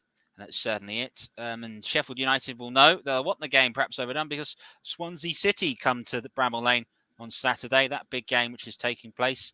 And Wrexham, well, they'll be hosting Wealdstone. So both these sides have got big league games to play as a result of this. But I think Wrexham certainly know now if they are going to get through, they've got to do it the hard way. A reminder that Adam Hosvich's goal on the 50th minute is the difference. That's why it's Sheffield United 1, Wrexham 0. You're listening to live alternative coverage here of the FA Cup 4th round replay here on Trevor Sports in association with the Commentary Hub. And we'll be with you what now looks like going to be just another sort of half an hour or so. But then again, anything can happen. This is an early ball by Ford. Ford's left-footed ball across. Lovely, I have to say, all the way to Cannon. That's under pressure straight away from Basham of Sheffield United into Cleworth. The Welshman looking to try and play it through into the gap. There's Ismail Koulibaly winning it. Sander Berge now to bring it away for Sheffield United and bursting away for Sheffield United. There's a lovely little pass at the moment to McAtee, who's got there. Laid it back for Sharp. Good save, Rob Layton. Fantastic save, Layton. Really good goalkeeping. Sharp had the chance. Great goalkeeping there. Rob Layton signed to get Wrexham promoted, but he's keeping them in the game. Has to score there, Billy Sharp. He has to score. That's a golden opportunity to kill off the game, and he's missed it. Well, I say he's missed it. The goalkeeper saved it. It's a great save by Layton. I discredit him. Well, is this going to be something which turns the game around? This is Jacob Mindy into Mullin, back to goal. Now it is Andy Cannon. Oh, Mullin making a run. Was he pulled down? That's the referee decision here. He's pointed to the spot. It's a penalty. Wrexham have a penalty and have an opportunity to get back in the game. Mullin's shirt was pulled. Absolutely no doubt about it. There can be no complaints from those that are in red and white stripes. Despite the goal scorer, Anil Adam Hosvich, that has scored the goal, he's conceded the penalty here. I mean, in terms of the definition of stonewall penalty, although the contact starts outside the box, this is going to be the argument here. Well, he has caught his shirt, hasn't he? What does the referee? Where do you draw the line? Where does the foul get given? Where it starts or where it ends? Because that's always the grey area of referees. He's pointed to the spot. Sheffield United will say it started outside the box, therefore it should be a free kick. Let's have a look. So he's grabbing him. He's got 1 foot planted outside the box. So. Well, the question is here, is this a VAR check that's taking place? Mullin is standing ready. He's got the ball in hand. Well, what a story, what a moment this would be if Wrexham were to get level. Adam Davis standing in charge. The Welshman at the gatekeeper here for Sheffield United. Paul Mullin, goal-scoring extraordinaire, standing ready. Wrexham fans can barely watch. They've been given a lifeline. Can they take it? Referee Lee Doughty's moving everybody onto the edge of the area. It's been a long wait for Paul Mullin. What can he do? Takes a few steps back, right on the edge of the area. Deep breath. Stares Adam Davis right down the middle. It's Mullin. It's 1-1. It's fantastic. The FA Cup continues to deliver. Paul Mullin is there to finish. Wrexham have drawn themselves level. There might be some slight controversy in terms of how the penalty was awarded, but there was no controversy in the way it was finished. It's hoped Wrexham could get back level through Paul Mullin. There's flares on the pitch. It's absolute chaos. Wrexham have drawn level on the 59th minute, and it's Paul Mullin who's taken what I consider a bit of a Sean Dyche spot kick. Smashed down the middle. It's 1-1. So if you're never really sure, smash it down the middle, because you've got to be a brave goalkeeper to stand in the middle of the goal and not move. And he has done I mean, it's basic, but it works. He has emphatically smashed it full pelt down the middle into the roof of the net. 1-1 and absolute bedlam behind the goal, because of course that's where all the Wrexham fans are, and there have been flares and everything going off. It's quite the mood going into the hour mark. Well, on the bench there, we saw Bryce Hosanna and Ollie Palmer getting set to make in, and that is the Liam McKinnon, I believe, is also looks set to come on. So we shall wait for the changes as the officials here have to get rid of the flares, make confirmation of the changes. I have a feeling that Liam McKilden has joined us, and I have a feeling that Ollie Palmer is also on. We'll get confirmation of those changes. I can see Palmer on, big striker, certainly recognised here. And we'll wait confirmation to see if Liam McKilden has joined us, the Irishman. But the Wrexham fans absolutely delighted with that, Chris. That was a big moment in the game. It was massive because the pendulum was just starting to swing back in Sheffield United's favour in the second half, and Wrexham have gone and grabbed it straight back. So, in terms of an opening 10 minutes, or 15 minutes of the first half, second half will go, should I say? It's been superb. Where was this in the first half? Well, the game which we thought hadn't delivered certainly has at the start of the second half. Is it 4-4 in aggregate? Are we counting that? Is it 4-4 in aggregate? Well, I guess we can. I would love to see it in 90 minutes. I'll take it at the moment, seeing it in 90 and 60 at the moment. But anyway, let's get going, folks. We've got the second half to go. We'll get confirmation of the changes that has been made by Wrexham in a moment. The ball's gone out. Referee Lee Doherty. So it's Sam Dolby and Jacob Mendy that have departed.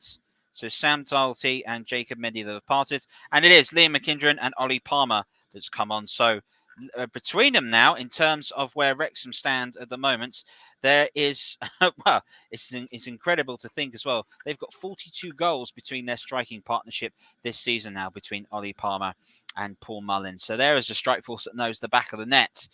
Do Wrexham scent blood? Do they sense that they could potentially have Tottenham Hotspur playing them at the racecourse ground in the 5th round? Mullin There's running another goal elsewhere. Sheffield United's other half of the city in Sheffield Wednesday have just gone 1-0 down against Fleetwood. So the underdogs really showing their claws today. Goodness gracious, it's not a great day for those supporters of Sheffield.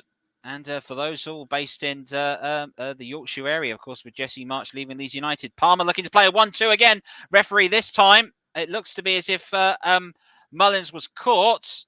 And that's a bit of aggravation, which is made in as a result of that. And Lee Doughty, the referee, has waved everyone away. He didn't give the spot kick on this time. Is this a shout for a kick? This one is starting outside the area again. It's off the ball because he was trying to get to the ball, but I don't think he was going to get to it because there were 3 Sheffield United players in between. I think it'd be harsh to give that, but I've seen those kind of foul given. So, yeah, it's contentious. I'm sure it'll be a talking point later on in the match should the score change. Well, there is straight jumps. It was a lovely little exchange of passing between Andy Ford and Mullin and Palmer. And it just goes to show those saves that Rob Layton has made, how important they are, and just shows you how dangerous the 1-0 scoreline is. As Mullin looks to go and get ahead of Egan and flicks the ball back. Palmer again putting pressure on Basham at the moment. Adam Davis to clear the ball. Clears it over the halfway line into the Wrexham half, but there's no Sheffield United player there. It goes back to his opposite number, Rob Layton, who has a fantastic game. And if you look at this, potentially is in a shout for the player of the match, this sort of performance. Just the saves he's made today has been quite excellent here, Chris. Yeah, Layton has been superb. And that save at 1-0 down, you know, it's made a massive difference, obviously, because if Billy Sharp scores that goal, it's 2-0 and the complexion is completely different. You may not have had the momentum going into the penalty box and get that penalty. So, complete game changer, that save. Well, games change on a whisk in a moment, and a Paul Mullin penalty in the 59th minute was the difference. Here's Sander Berge for Sheffield United trying to change that. His cross, though, was right against Uman Ndai that's lost it. Now it's Ollie Palmer. He's a big man, and he can play a ball. That's a lovely ball, which has gone out wide at the moment. Is it Kilworth going to get there? Oh, it's a real collision between those two. It really is. James Jones diving in at the moment. That's proper full-blooded, committed FA Cup football between him and Jack Robinson. To tell you what, they both went for it and both of them got straight back up afterwards. This is very much a nobody yielding situation now. So I love it. This is good old-fashioned blood and thunder FA Cup stuff. And Ben Tozer to take a long throw with big Ollie Palmer in the area. We know what if you haven't seen him before, he's a big man, an old-fashioned target man that can cause havoc in the box. you can bet your bottom dollar that's exactly what Tozer will aim for. As the throw comes in, looks for Palmer, gets a flick on, bounces in the area. Huge appeals at the moment forgiven there for, well, I think that's for the corner. I thought it was for the handball for a second, and it's cleared away. Enoch has joined us. He's watching this on ITV4. Enoch, welcome to it. I hope you're enjoying it. I know we've got Matterface and McCoyce on there, but if you do fancy the dulcet tones of what's once been heard as the Badil and Skinner of football commentary, then please go ahead and stick us on and stick ITV4 on mute. Corner to happen at the moment. It's the captain, Luke Young, to take it for Wrexham. Just floating on the air is Andy Cannon, but they're going to go big. The header eventually arrives in the end from Mullen. It's come back to Palmer. He can't get it under control, but he's got the strength. He's laid it back. The strike, it takes a little deflection in the end from James Jones. And it'll come back to Andy Cannon, who does really well to keep it out. Wrexham at the moment are really starting to play some quality football here. And Tozer's getting ready for another long throw. I don't know what Phil Parkinson said at half-time, but I would have loved to have been a fly on the wall. They have come flying out the traps in this second half. And you wouldn't think that Wrexham were the National League side at this point. Well, welcome to Wrexham Season 2. Should have a spicy episode in this cup game. Long through by Tozer. Flick on. Headed back into the area by Cannon. Young also gets it. It's cleared away. First time. And now it's a chance for Ndai. And that's good defending. But Ndai here is just able to get the better at the moment of Ford. Now plays the pass out wide. Basham bursts forward here for Sheffield United. Now it's James McAtee. Sheffield United haven't really seen the ball since they scored. That was 5 minutes. McAtee's cross. Oh, the far post. Arriving was Billy Sharp. He's got his header in. It's flown over Leighton's goal. And I have to say, that's a big chance.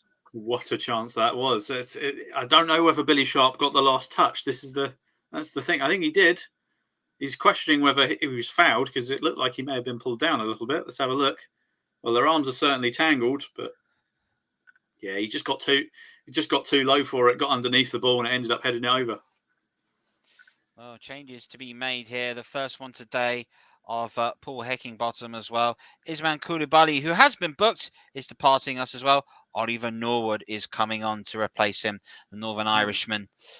There's the first change of Paul Heckingbottom, Sheffield United, and a change which probably had to be made at the moment because other than that chance, and there'll always be the moments that are available, there's always the danger here that if you don't react, and we're looking at you, Gareth Southgate, sometimes teams can go ahead and take control of the game.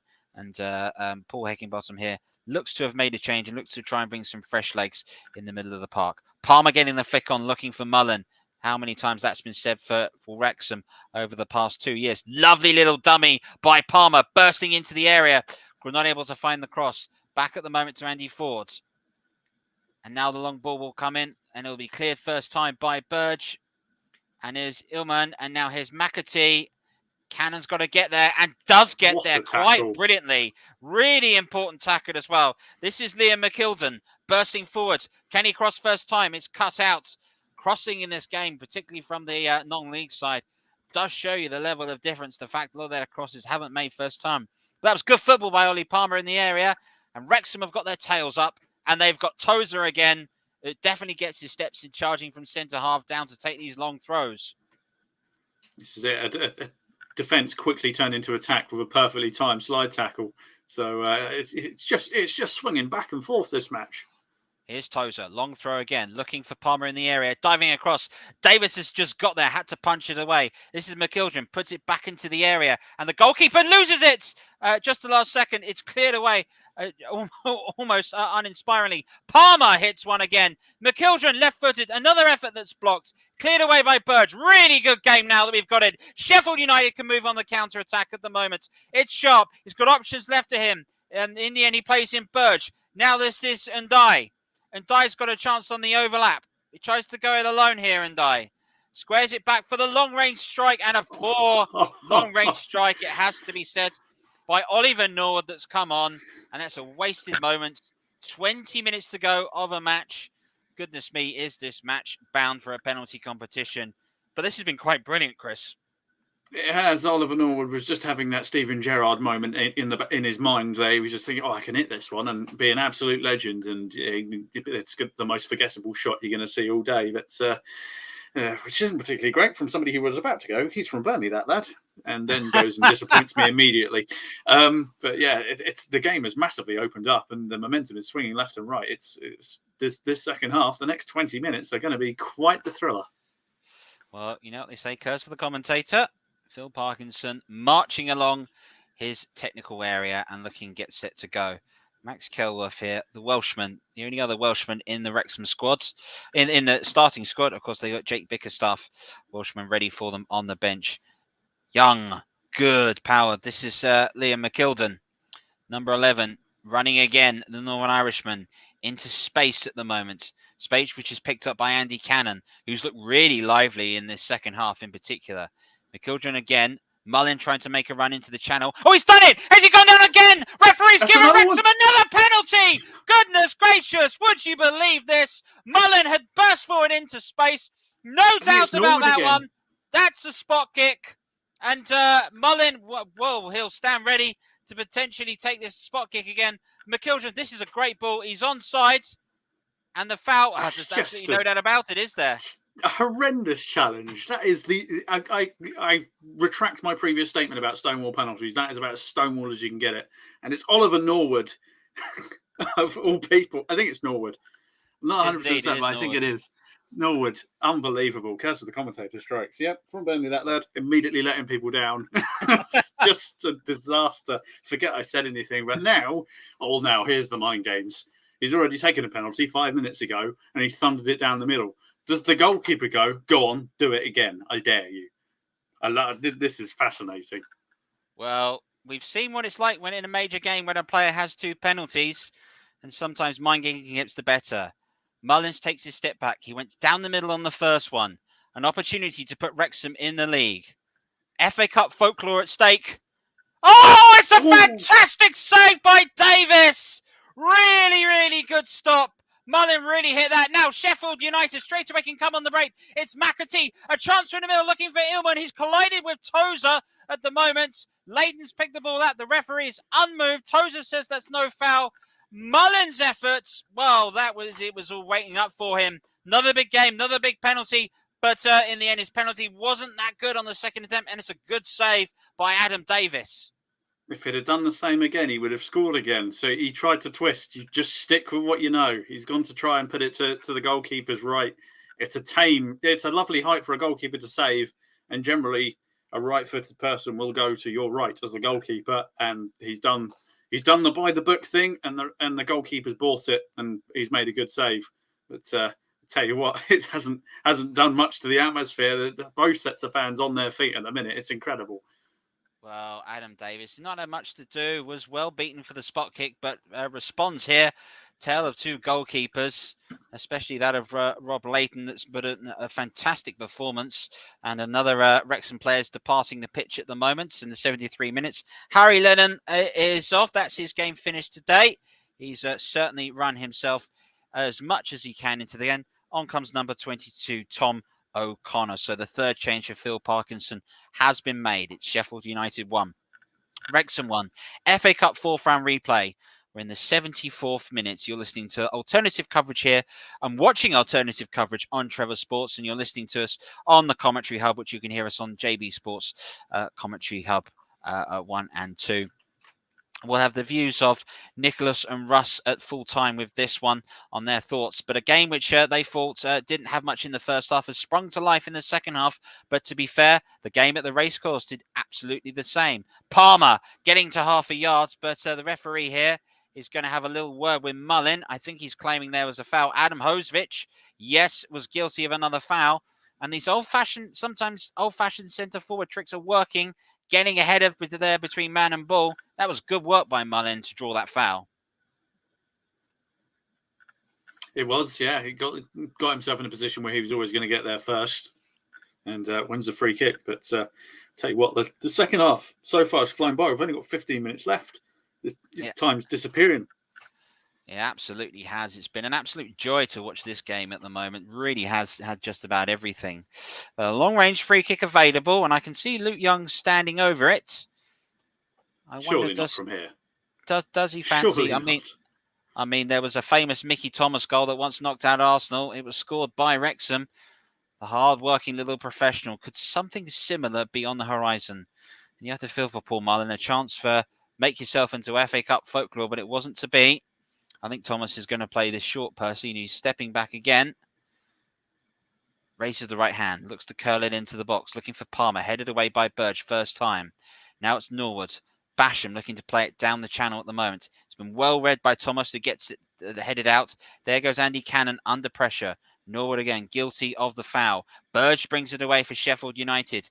Billy Sharp wanted it through the middle and didn't get it, and there's no foul given. Wrexham have an opportunity to move on the break. And I can just see, I think, Paul Mullin potentially holding his hip in the middle of the pitch. Hopefully, he may be able to run it off. And there goes a pass into the middle of nowhere by Thomas O'Connor. It'll be picked up by Adam Davis into his area. And Sheffield United will continue here to go. I think I can certainly see that Mullin is holding his hip. Obviously, that last collision that he took. But, you know, if you think about what he's been through today as an old-fashioned centre forward, you've got to get stuck in. In terms of how this cup fourth round replay is going for everybody else, Burnley and Ipswich are still drawing 1-1. Fleetwood leads Sheffield United by 1-0. Grimsby are 3-0 up at Luton. Of course, one more game to come tomorrow, but that won't be with us. Trevor Sports is taking Mrs. Trevor Sports out for some food because he has to. Those are the rules. Luke Young here is guilty of just diving in just slightly without full control on the foul there on Burge, and referee Lee Doughty was on top of it. I'd love to know your opinion on the referee so far, Chris, and how you think he's handled today. He's handled it pretty well. I think the second half there's been a few wild challenges, and he's got to do a bit of work to get things a little bit calmer now. But yeah, he's had a good game so far. I think he's got all the decisions more or less spot on, especially with the two penalties that he gave. The first one may be dubious, but you've got to bear in mind where he was stood. It would have been very hard to tell at first glance without the assistance, as the goal scorer is now the goal scorer for Sheffield United has gone off, and on comes Max Lowe. And obviously the second decision was pretty stonewall.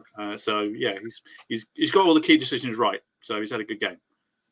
Confirmation, Ano Adamovic, who scored, would you believe, 5 minutes into the start of this half. And there's a long ball floated in. Oh, fantastic save by Leighton. Oh, another brilliant stop by the Wrexham goalkeeper. It was a long ball floated into the area. The header was firm and true. Leighton has lipped all the way across to his right. And you feel it was a Bailey must score moment. And Basham's under real pressure at the moment from Cannon and Mullin, but is able to coolly and calmly play it away. I tell you what, can we have Wrexham versus Sheffield United every week on the channel? This second half has been one of the best halves of football I think we've had. And Rob Leighton again has made another fantastic save. Yeah, he's just been impervious to any kind of pressure from Sheffield United. He's just stood up to he couldn't do much about the goal that he conceded, but everything else he's had an answer to. And it's one of those nights where Sheffield United will be questioning, are we going to be able to score another one? Because he just seems unbeatable right now. Touch wood, don't curse him now. Well, it's a chance for Ndai to run at the moment. He's up against the Max Kelworth at the moment. Pass back to O'Connor. Burge. Bit of space for Heat. Norwood, edge of the area. He's not done a lot. He tries to play a clever little pass through. Hasn't worked through. Ollie Palmer that cracked the bar in the first game. And Paul Mullin has gone down. And I think, I wonder if Paul Mullin will need some treatment here. It's ever since that collision that he had with John Egan and winning that last foul, he's been holding his hip, and since that, I wonder perhaps is his match over today? And if that was the case, this is the moment I think where we're noticing it. It's there. And he's been feeling that hip, I guess, or whatever, since that point. But if Mullin goes out, if Mullin is gone, does that also mean that Wrexham's chances have gone? Well, no, they've still been creating chances. I mean, Mullin's obviously been the focal point, but somebody else will just have to step up, and this is where new heroes are made. And you've got two subs coming on, warming up now. I glanced for a second. I could have sworn that was you for a split second, Trevor. That was borderline looking. I don't know, but yeah, it was. There's a player that looks mildly like you warming up on the sidelines. I got very confused for a split second. Yes, it's not David Beckham. Don't worry. Yeah, but I mean, he's on his feet now, Mullin. He's just seeing if he can perhaps run it off. Looks like he's saying that he's fine, but I guess Phil will decide that. They've got they've got to keep in mind their league season. He might go, "Look, I know it's the FA Cup, but I need you fit for the league, so I can't risk it," which may be the discussion that's currently going on. Well, Willstone to come for Wrexham, and I wonder potentially is Phil Parkinson made the decision, the fact that Mullen's game will be over. It's back with Leighton, and the ball is in play. Rob Leighton, that's another fine save. Want to see a replay of his effort. I think he's certainly in shout for player of the match. Palmer trying to get a flick on, but there's no Mullen ahead of him. It's gone back to Adam Davis in goal for Sheffield United. Apparently, I believe it's a hamstring problem, but Mullen has come back on.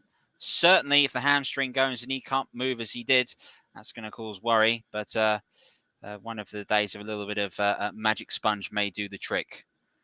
Palmer putting on some pressure at the moment and winning and causing a foul. He's not happy about that, how quickly went down. And one of the words was off.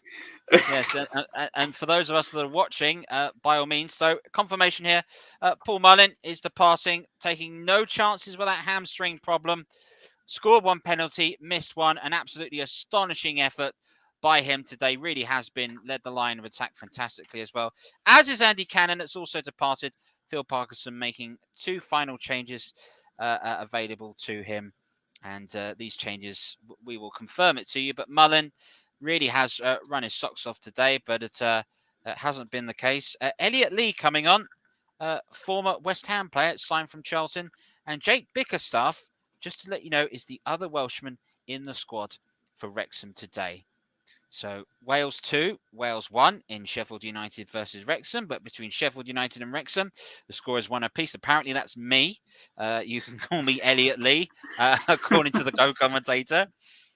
Journeyman footballer, 28 years old, signed from Charlton, yet to score. One if it's the big day for him. Palmer looking for the ball over top to Bickerstaff. Hasn't got there. It's a rush clearance and Young trying to win it. McAtee, here's Norwood. Plays it out wide. Has he played it too far out wide? No, it's well controlled by Basham in the end. Norwood. Crossfields. Lovely header back in looking for Ndai, and that's good defending by Kelworth. Here's McAtee. Here's Ndai. Osborne for Sheffield United. Norwood runs near him. Ndai again. McAtee. Burgess in the area. It is Ndai. Basham. Did he think about the shot? Burge.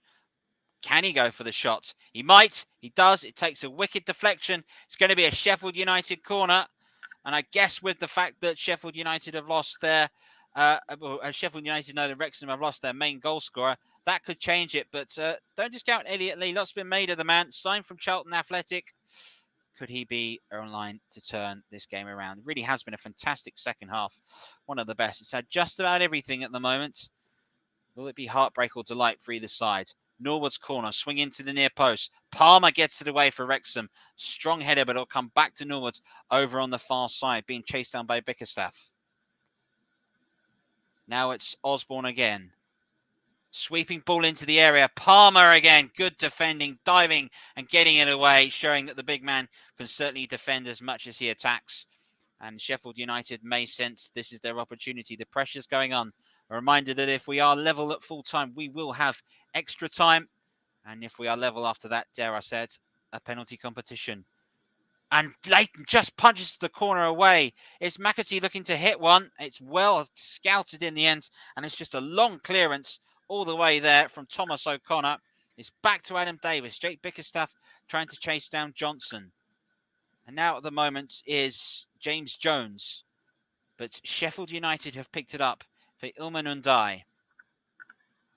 Running, looking for chances. McAtee. McAtee thinks about a hit. Burge. Does he think about a hit? He does. He goes right across goal. It's not even going to go out for a corner. Goodness gracious, it's gone out for a throw. Well, there's efforts on targets go. You see what Burge is trying to do. Put it across goal. In the end, he's caught it, and it's just rolled wide, and it's gone out for a throw, which is right in the corner for Wrexham. Not an ideal place to have a throw, but when Ben Tozer can get 30, 40 yards on it, you can certainly make use of it. For all those tuning in at the moment on Trevor Sports, thank you very much. Please don't forget to like and subscribe and make sure you've hit that notification button for all these games. And it's not the last time we're going to cover Wrexham this season. I can certainly tell you that.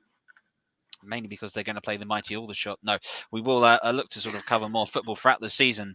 And the ball is back to Leighton, who has had an outstanding game for him. And you really couldn't tell at the moment, if I could give any compliment to Wrexham, you wouldn't tell at the moment which is the championship side. Not that the quality is down, it's the quality is good between both these sides. It's a full-blooded cup tie, and we're getting to the final 5 minutes. Folks, do not go anywhere. Whatever you're doing, grab yourself. Get ready to put that kettle on in about 5-6 minutes or so. It may be pop, kettle and black. Oh, Billy Sharp nearly did it for Sheffield United. A long ball floated over the top by Norwood. Good control on the chest. Took a second attempt and flashed it wide. And that is a huge chance. Another one for Sheffield United. Big moment, that one. If Billy Sharp was properly sharp, he probably would have had a hat-trick today. But he's just missing that little bit of sparkle with his final touch, isn't he? He's had good chances today. He just hasn't quite been able to make it happen. Hasn't indeed. So Jade, it says, let's see what's happened. Fire emoji. This game has been on fire. Paul Heckingbottom and Phil Parkinson, credit to the way in which they've set up both sides, and they've really gone for this.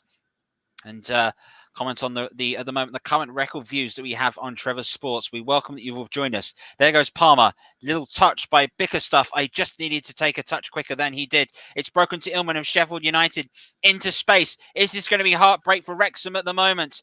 Overlapping run by Max Lowe. Good defending had to be made at the moment by the Wrexham captain Luke Young, and it's gone out for a throw in, and it nearly was heartbreak there at the moment. But Max Lowe had charged forwards. And straight away, here's Robinson demanding a towel from the ball boy. That stands ready.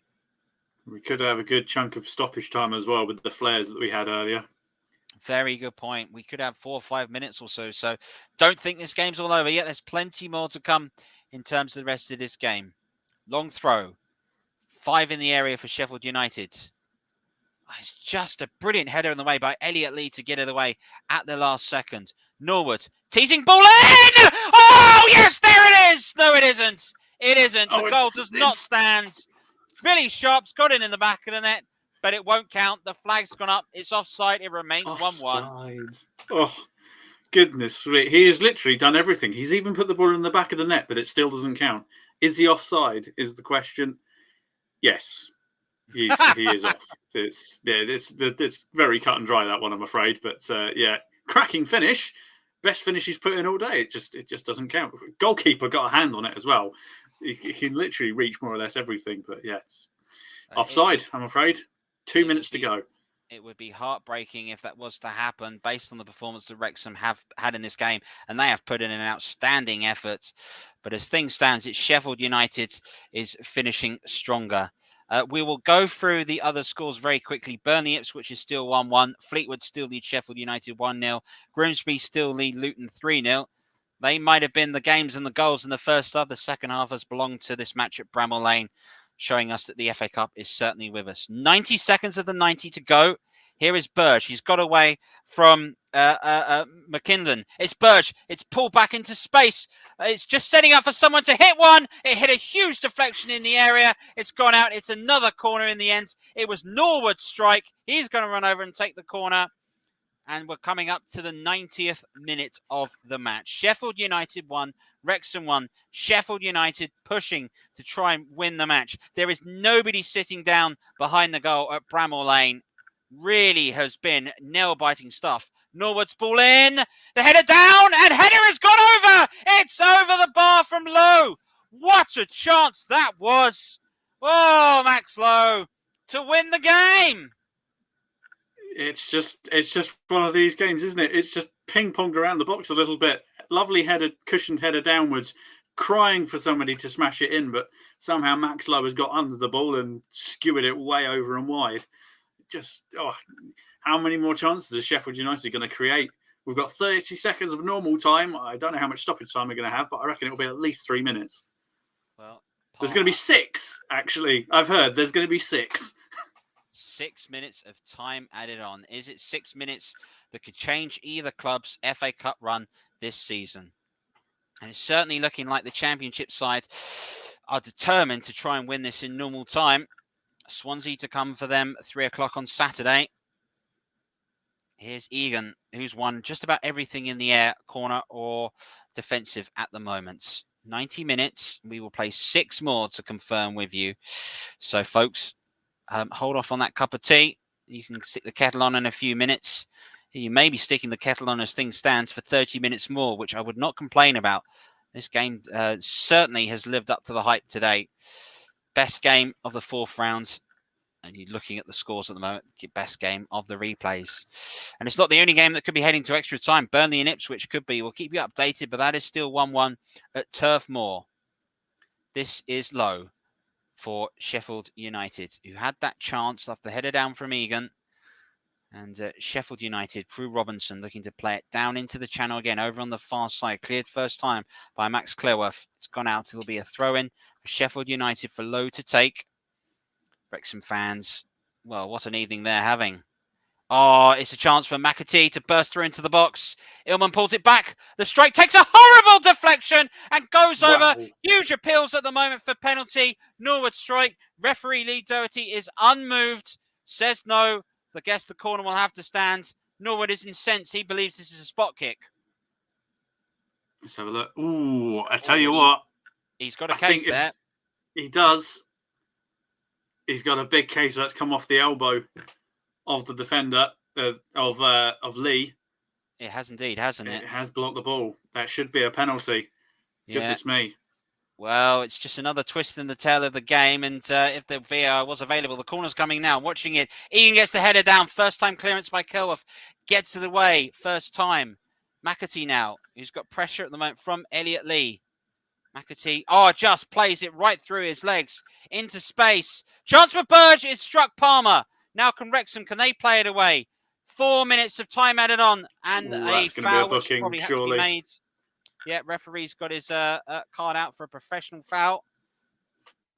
And who was it who's calling over? We shall find out for you very shortly. It is Sander Burge that is booked. Professional foul. They used to be just a referee saying, don't do that again, and maybe you have to get a round in.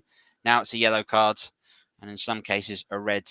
But that's the advantages of football matches at the moment. Sheffield United won. One team that will be loving this will be Middlesbrough. Currently watching both Burnley and Sheffield United go to extra time before midweek fixtures.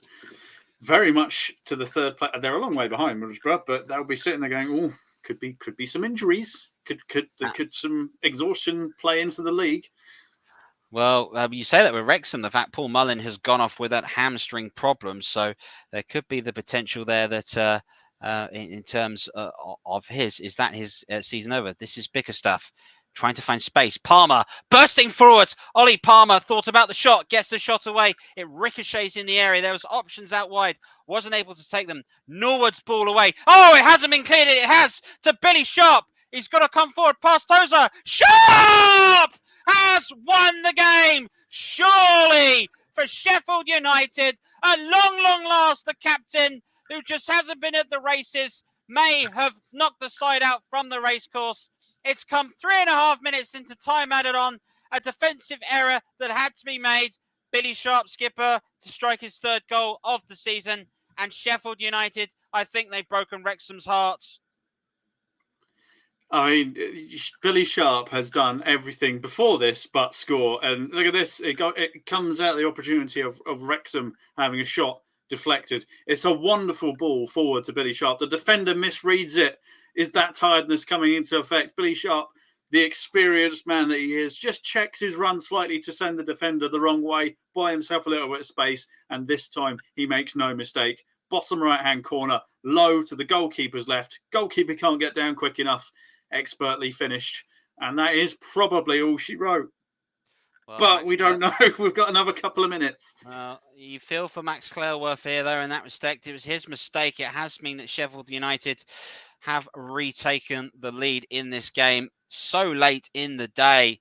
Apologise for the squeak in the voice, but it has been that sort of match. Palmer looking to win it. It's floated up in the area to Young, headed it down, ricochet to Bickerstaff. Now, is there a chance? There's lots of officials that have appeared behind the Wrexham fans, and they have a throw in. Lowe's cleared it away. We've got 1 minute and 10 seconds to go of this match, plus perhaps a little bit of time on for celebrations made in that. This is Bickerstaff. And this is the effort here, which is claimed. I don't think you can call that a foul, handball, but we've seen them given. Yeah, VAR would probably give that. But right. Then does that equalise? Yes. Looking for Palmer, I would imagine. Egan gets there again. He's been brilliant heading it away. Robinson this time gets it away. Now it's a chance to break away for Ndai. This could be the counter-attack that finishes the game. McAtee is ahead at the moment. Here he goes. Will he lay it back for Norwood? He's sent down. Good defending. Oh, it's broken back to McAtee. And Burge will finish it off. And that settles it now. Sheffield United will be at home to Tottenham Hotspur in the 5th round of the FA Cup. Welcome to Sheffield, Wrexham. For Wrexham, it's this wonderful Hollywood story. But it looks like their cup run, well, it is confirmed now, their cup run's going to come to an end in a fantastic match. Well, they gave it a good go, didn't they, Wrexham? It's harsh on them. The scoreline is probably a bit harsh on them, but goodness me, Sheffield United, they waited and waited and waited. They weathered the storm of that early second half, and they've just worn Wrexham down. And ultimately, in the later stages of the match, they've just been able to keep the afterburners going just that little bit longer. Mistakes have been made by Wrexham as tiredness kicks in, and they've just had that little bit of extra quality to make the difference in the final third in this second half. And it's a lovely ball through, and Burge absolutely smashes it top left-hand corner from 7 yards out. Goalkeeper Leighton, who's had a superb game, hasn't really had much to do with the 3 goals. He couldn't do anything about them. But yeah, it's harsh on Wrexham. It's a heartbreaking scenario for them, but they've given it a good go, and they should be proud of their efforts. Well, one would have to look back at the penalty that was brilliantly saved by Adam Davis from Paul Mullin. If that goes in, it's 2-1 Wrexham. It's a different game, but as you said many times, Chris, it's all about the way in which these ifs and buts, which changes a game. And here today, Sheffield United 3-1 up, and Bramall Lane is bouncing. They will feel aggrieved with that, but let's not forget the Wrexham fans are making a fantastic bit of noise for their players who've put in an almighty shift this evening. Really, you couldn't tell that there were 70 places between them in the footballing pyramid. A fantastic performance, but it's not to be in the end. I can confirm 2 full-time results. Fleetwood Town have beaten Sheffield Wednesday 1-0, and was a substitute back to made. And Grimsby have beaten Luton by 3-0. So an upset that has taken place, but a final change made for the game, and it's James McAtee has come off, and Andre Brooks comes on for just the last few moments of this game. So that confirms another change by Paul Hickenbottom. Wrexham, well, they're going to continue to push as much as they can, but it would be impossible for them to try and get an equaliser, 2 goals in no time, especially when they've not got the ball. Burge. And there is the full-time whistle of a game which really has delivered. It was an outstanding contest between Sheffield United and Wrexham. It was going the distance, we thought. An upset Billy Sharp in the 93rd minute to sneak an equaliser. Sander Burge went ahead and finished it off. Paul Mullin missed a penalty with the scores tied at 1-1 and went off with a potential hamstring strain, as Phil Parkinson may very much have eyes on promotion in Wealdstone on Saturday. But for Sheffield United, a big result for them. They move on and they will host Tottenham Hotspur in the 5th round of the Cup full time. It is Sheffield United 3. It is Wrexham 1. Thanks, Trevor. Wow. What a second half that was. Maybe even a bit more explosive than what happened in the what's happened in the second half at the racecourse ground. Wrexham are out. And I have to say, Russ, they have well and truly done themselves proud to get this far.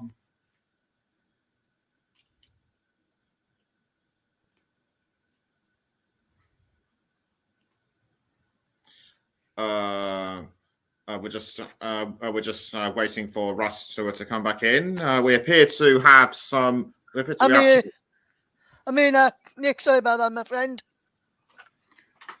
So as I was gonna say, Nick, I think when no one expected Wrexham to get this far in the competition, everyone were expecting probably to go out in the third round or in the fourth round in the first game against Sheffield United. They've done well to get to a replay, but they were unlucky not to be taking the lead when they had that second penalty. I'm not sure if the first one was. I think it was just outside of the area, but I've seen them given, so to speak, which a lot of people say nowadays. I think it's going to be a good. I think Wrexham can be very unlucky not to get into the fifth round against Tottenham Hotspur at home, which would have been another massive crowd for them at home as well. And while me and Nick have got some results from the other matches taking place in the FA Cup this evening, is currently still being played, and they're into 9 additional minutes at Turf Moor, and it is currently Burnley 2, Ipswich 1.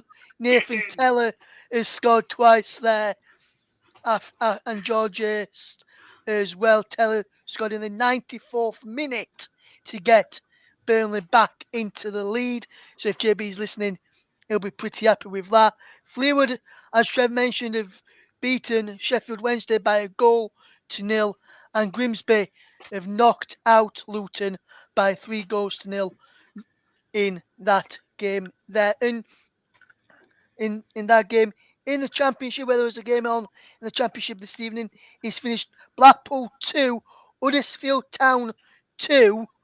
Huddersfield played against 10 men for the entirety of the second half and could only drop points again. They went in lead through Pearson. Lions equalised on 82. They went back in front on 87 through Karoma. Then in the 90th minute, Josh Bowler made it 2-2 in the game between Blackpool and Huddersfield in the Championship. In League One, Port Vale 1, Accrington 1 is a full-time scoreline. Accrington finished the game with 10 men. Worrell pressing up the score for Accrington before Worrell equalised. Rogers sent off in the 75th minute in League One, just for people who may be interested. In League Two, Crewe 0, Leyton Orient 2 in the game there, and Doncaster 2, Tranmere 0. In the National League, just to round up in there, still being played is Chesterfield 1, Woking 3, Halifax 1, Barnet 3, Maidenhead 1, Southend 2, Oldham 4, Dagenham and Redbridge 2, York City 2, Solihull Moors 3, and I can tell our co-commentator and one of our listeners, JB, that it is finished at Turf Moor.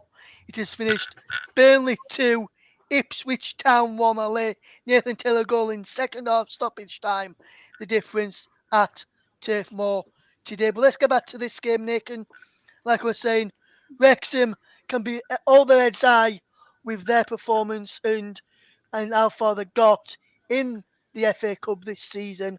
Well, I just want to ask Chris Wyman a question. And Chris, who was your player of the match this evening in the game at Bramall Lane? Because Trevor has gone for Rob Lainton, the Wrexham goalkeeper. Would you agree with that, or have you got someone else in mind? I would absolutely agree with that. It was very much an outstanding performance from the Wrexham goalkeeper, and he kept them in the game. He made a crucial save in the early in the second half to keep it 1-0, and then obviously they go and get a penalty, which they equalised from, and he kept them in touching distance all game long. There wasn't much he could do about the actual goals himself, but he was top notch today, and very unlucky to be on the losing side.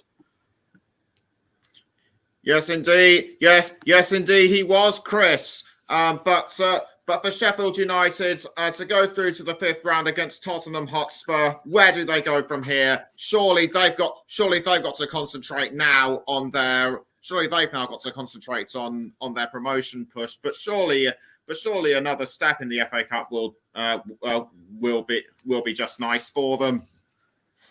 Yes, Yeah, absolutely, absolutely. Nick. Okay. And Both of us. sorry, Chris. I'll let you jump in a second. But yeah, Nick, absolutely, my friend. The focus will be on getting promoted. That's the main aim in this season for Sheffield United and Paul Eckingbottom. But when you look at it as well, Nick, you can see the current run and promotion won't do them any harm. Yes, there'll be extra games. Yes, they'll have more games postponed and more games to play later in the season, which can hinder their promotion hopes. But if they can continue to get the points in the league, they won't mind that they're in the FA Cup, and we'll have to see where this goes. What were you going to say there, Chris? I was just going to say, yeah, it's an FA Cup run is always good for morale, regardless of how your league season is going. It can become a distraction, but for Sheffield United, I think it's a welcome distraction because they've got quite a nice buffer to third place, so they can probably have a good go at the FA Cup if they want to this year. So yeah, and obviously for Tottenham, this is a potential banana skin for, the FA Cup is probably going to be Tottenham's only chance to win a trophy this year. And Sheffield United, they were very smart in this match. They weathered the storm. They let Wrexham burn themselves out, and then obviously the last 10 minutes they really piled the pressure on and eventually shone through. So I don't think Tottenham will be looking forward to a game against this lot. So interesting next round for Sheffield United. And as for Wrexham, obviously, valiant effort. It has to be said. They played really well. They didn't look like a non-league side at all in this. They very much could have been a championship side as well. So they've done themselves proud, and obviously now they can just keep their eyes firmly on promotion, which would be thoroughly deserved based on the efforts over the last 2 seasons. Yes, indeed. Yes, indeed, they would. We're just coming up to the end of time. Nick, just before we do go, I'm just going to let people know who the other teams have got in the next round of the FA Cup. Grimsby Town, who got past Luton tonight, they'll be facing Southampton at St Mary's on the 1st of March, 7:15 kickoff in the UK. Also on that day at 7:30, it'll be Burnley against Fleetwood Town. Lancashire Derby. At 7:30, and yes, the Lancashire Derby. And as we mentioned, Sheffield United will face Tottenham. That will kick off at 7:55 also on the 1st of March. Tomorrow, we won't be covering this one, but Sunderland or Fulham will be facing Leeds United at 7:45 on the Tuesday, the 28th of February. Check out your other places where you get your football news and scores from to find out who faces Leeds United in the 5th round. Will it be Fulham or will it be the repeat of the 1973 FA Cup final against Sunderland, which will be exactly 50 years at the end of this season if it was to be the final, but it won't be. It'll be repeated that in the 5th round. So should Sunderland get through, but if Sunderland do get through, there is a problem for the Black Cats. They will not have a striker available. One of the main strikers is out injured for the season in Ross Stewart. Joe Geller on loan from Leeds can't play after already featuring for Leeds United in the FA Cup. And Ellis Sims was recalled back at the beginning of January back to Everton. So they'll be well out of strike for that game with the window now closed. So if Sunderland get through, be interested to see how they go on without a striker up against a new look Leeds United, who could be getting, as things stand and looking like, Arne Slot from Feyenoord as their next manager. I'm not sure who that is. I'll do a research piece on him if it is going to be him. Want to know when he's going to be confirmed. The piece out on the Commentary Hub and the Commentary Hub 2 with my thoughts and my reaction to the news and what you could potentially expect at Leeds United under him. But one bit of news I can tell you, if it is going to be on a slot, is that former Arsenal and Manchester United striker Robin van Persie is part of his coaching setup. So he'll be making a return to the Premier League.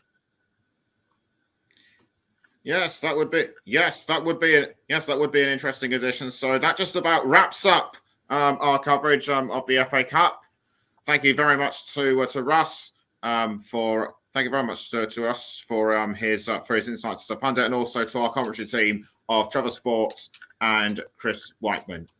You have made a wonderful contribution, and also thank you to our listeners for tuning in. We'll see you next time. Good night.